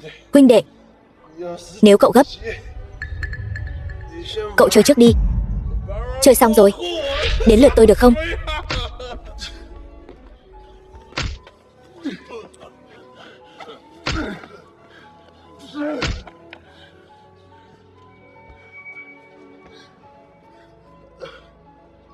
Đi thôi, chúng ta về nhà.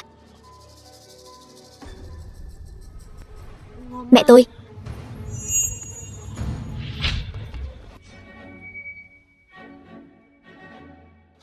Thẩm Bạch.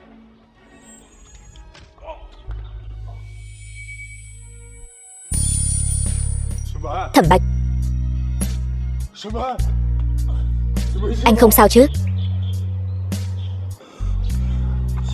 Em gái, em vẫn không thể tha thứ cho anh sao? Anh biết rõ em sẽ không tha thứ cho anh. Vậy tại sao anh còn đỡ cho em? Bởi vì anh là anh trai.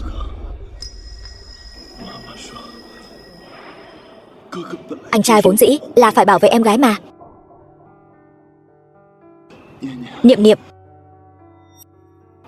anh trai xin lỗi em. Em có thể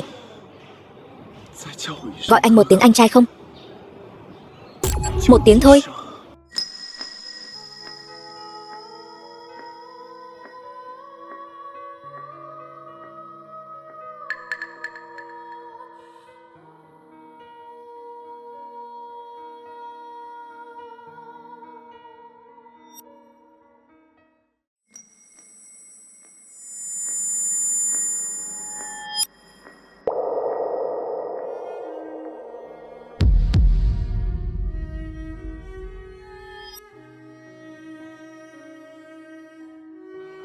Thẩm Bạch, anh. Thẩm Bạch.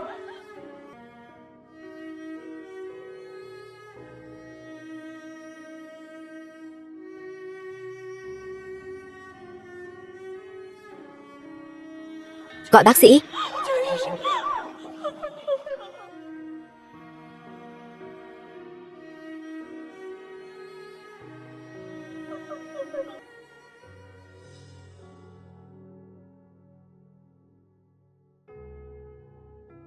Hậu sự của lão nhị đã xong rồi. Hy vọng sau này Thẩm gia chúng ta đều có thể bình an vô sự, đừng xảy ra bất cứ chuyện ngoài ý muốn nào nữa. Thẩm tổng, Diệp tổng đến rồi. Mời anh ta vào đi. Tất cả mọi chuyện đều nên làm cho rõ ràng rồi.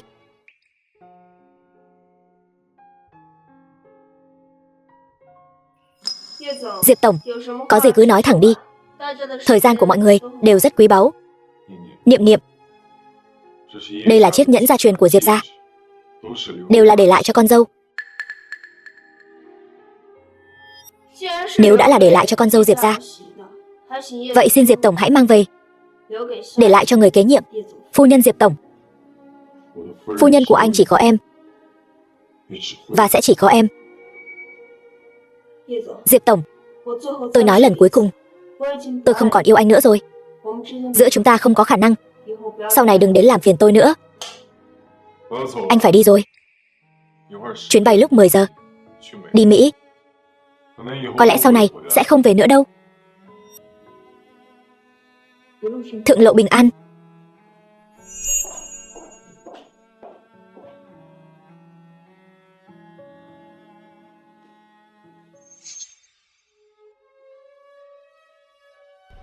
Niệm Niệm.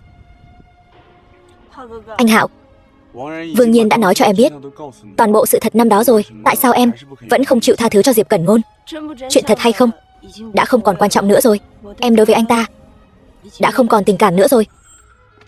Không hay rồi, anh Cẩn Ngôn gặp tai nạn máy bay rồi.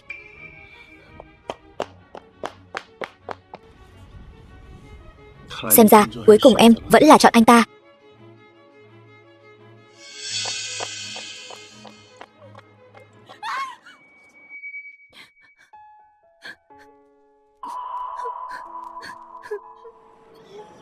Diệp Cẩn Ngôn, em không cho phép anh bỏ mạng. Anh chưa bỏ mạng.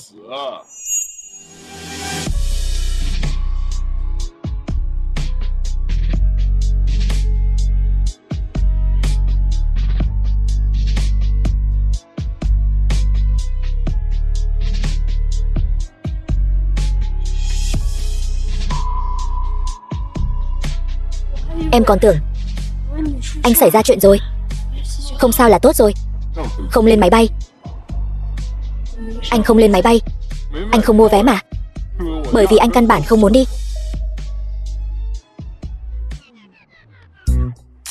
Đồ tôi, anh gạt em.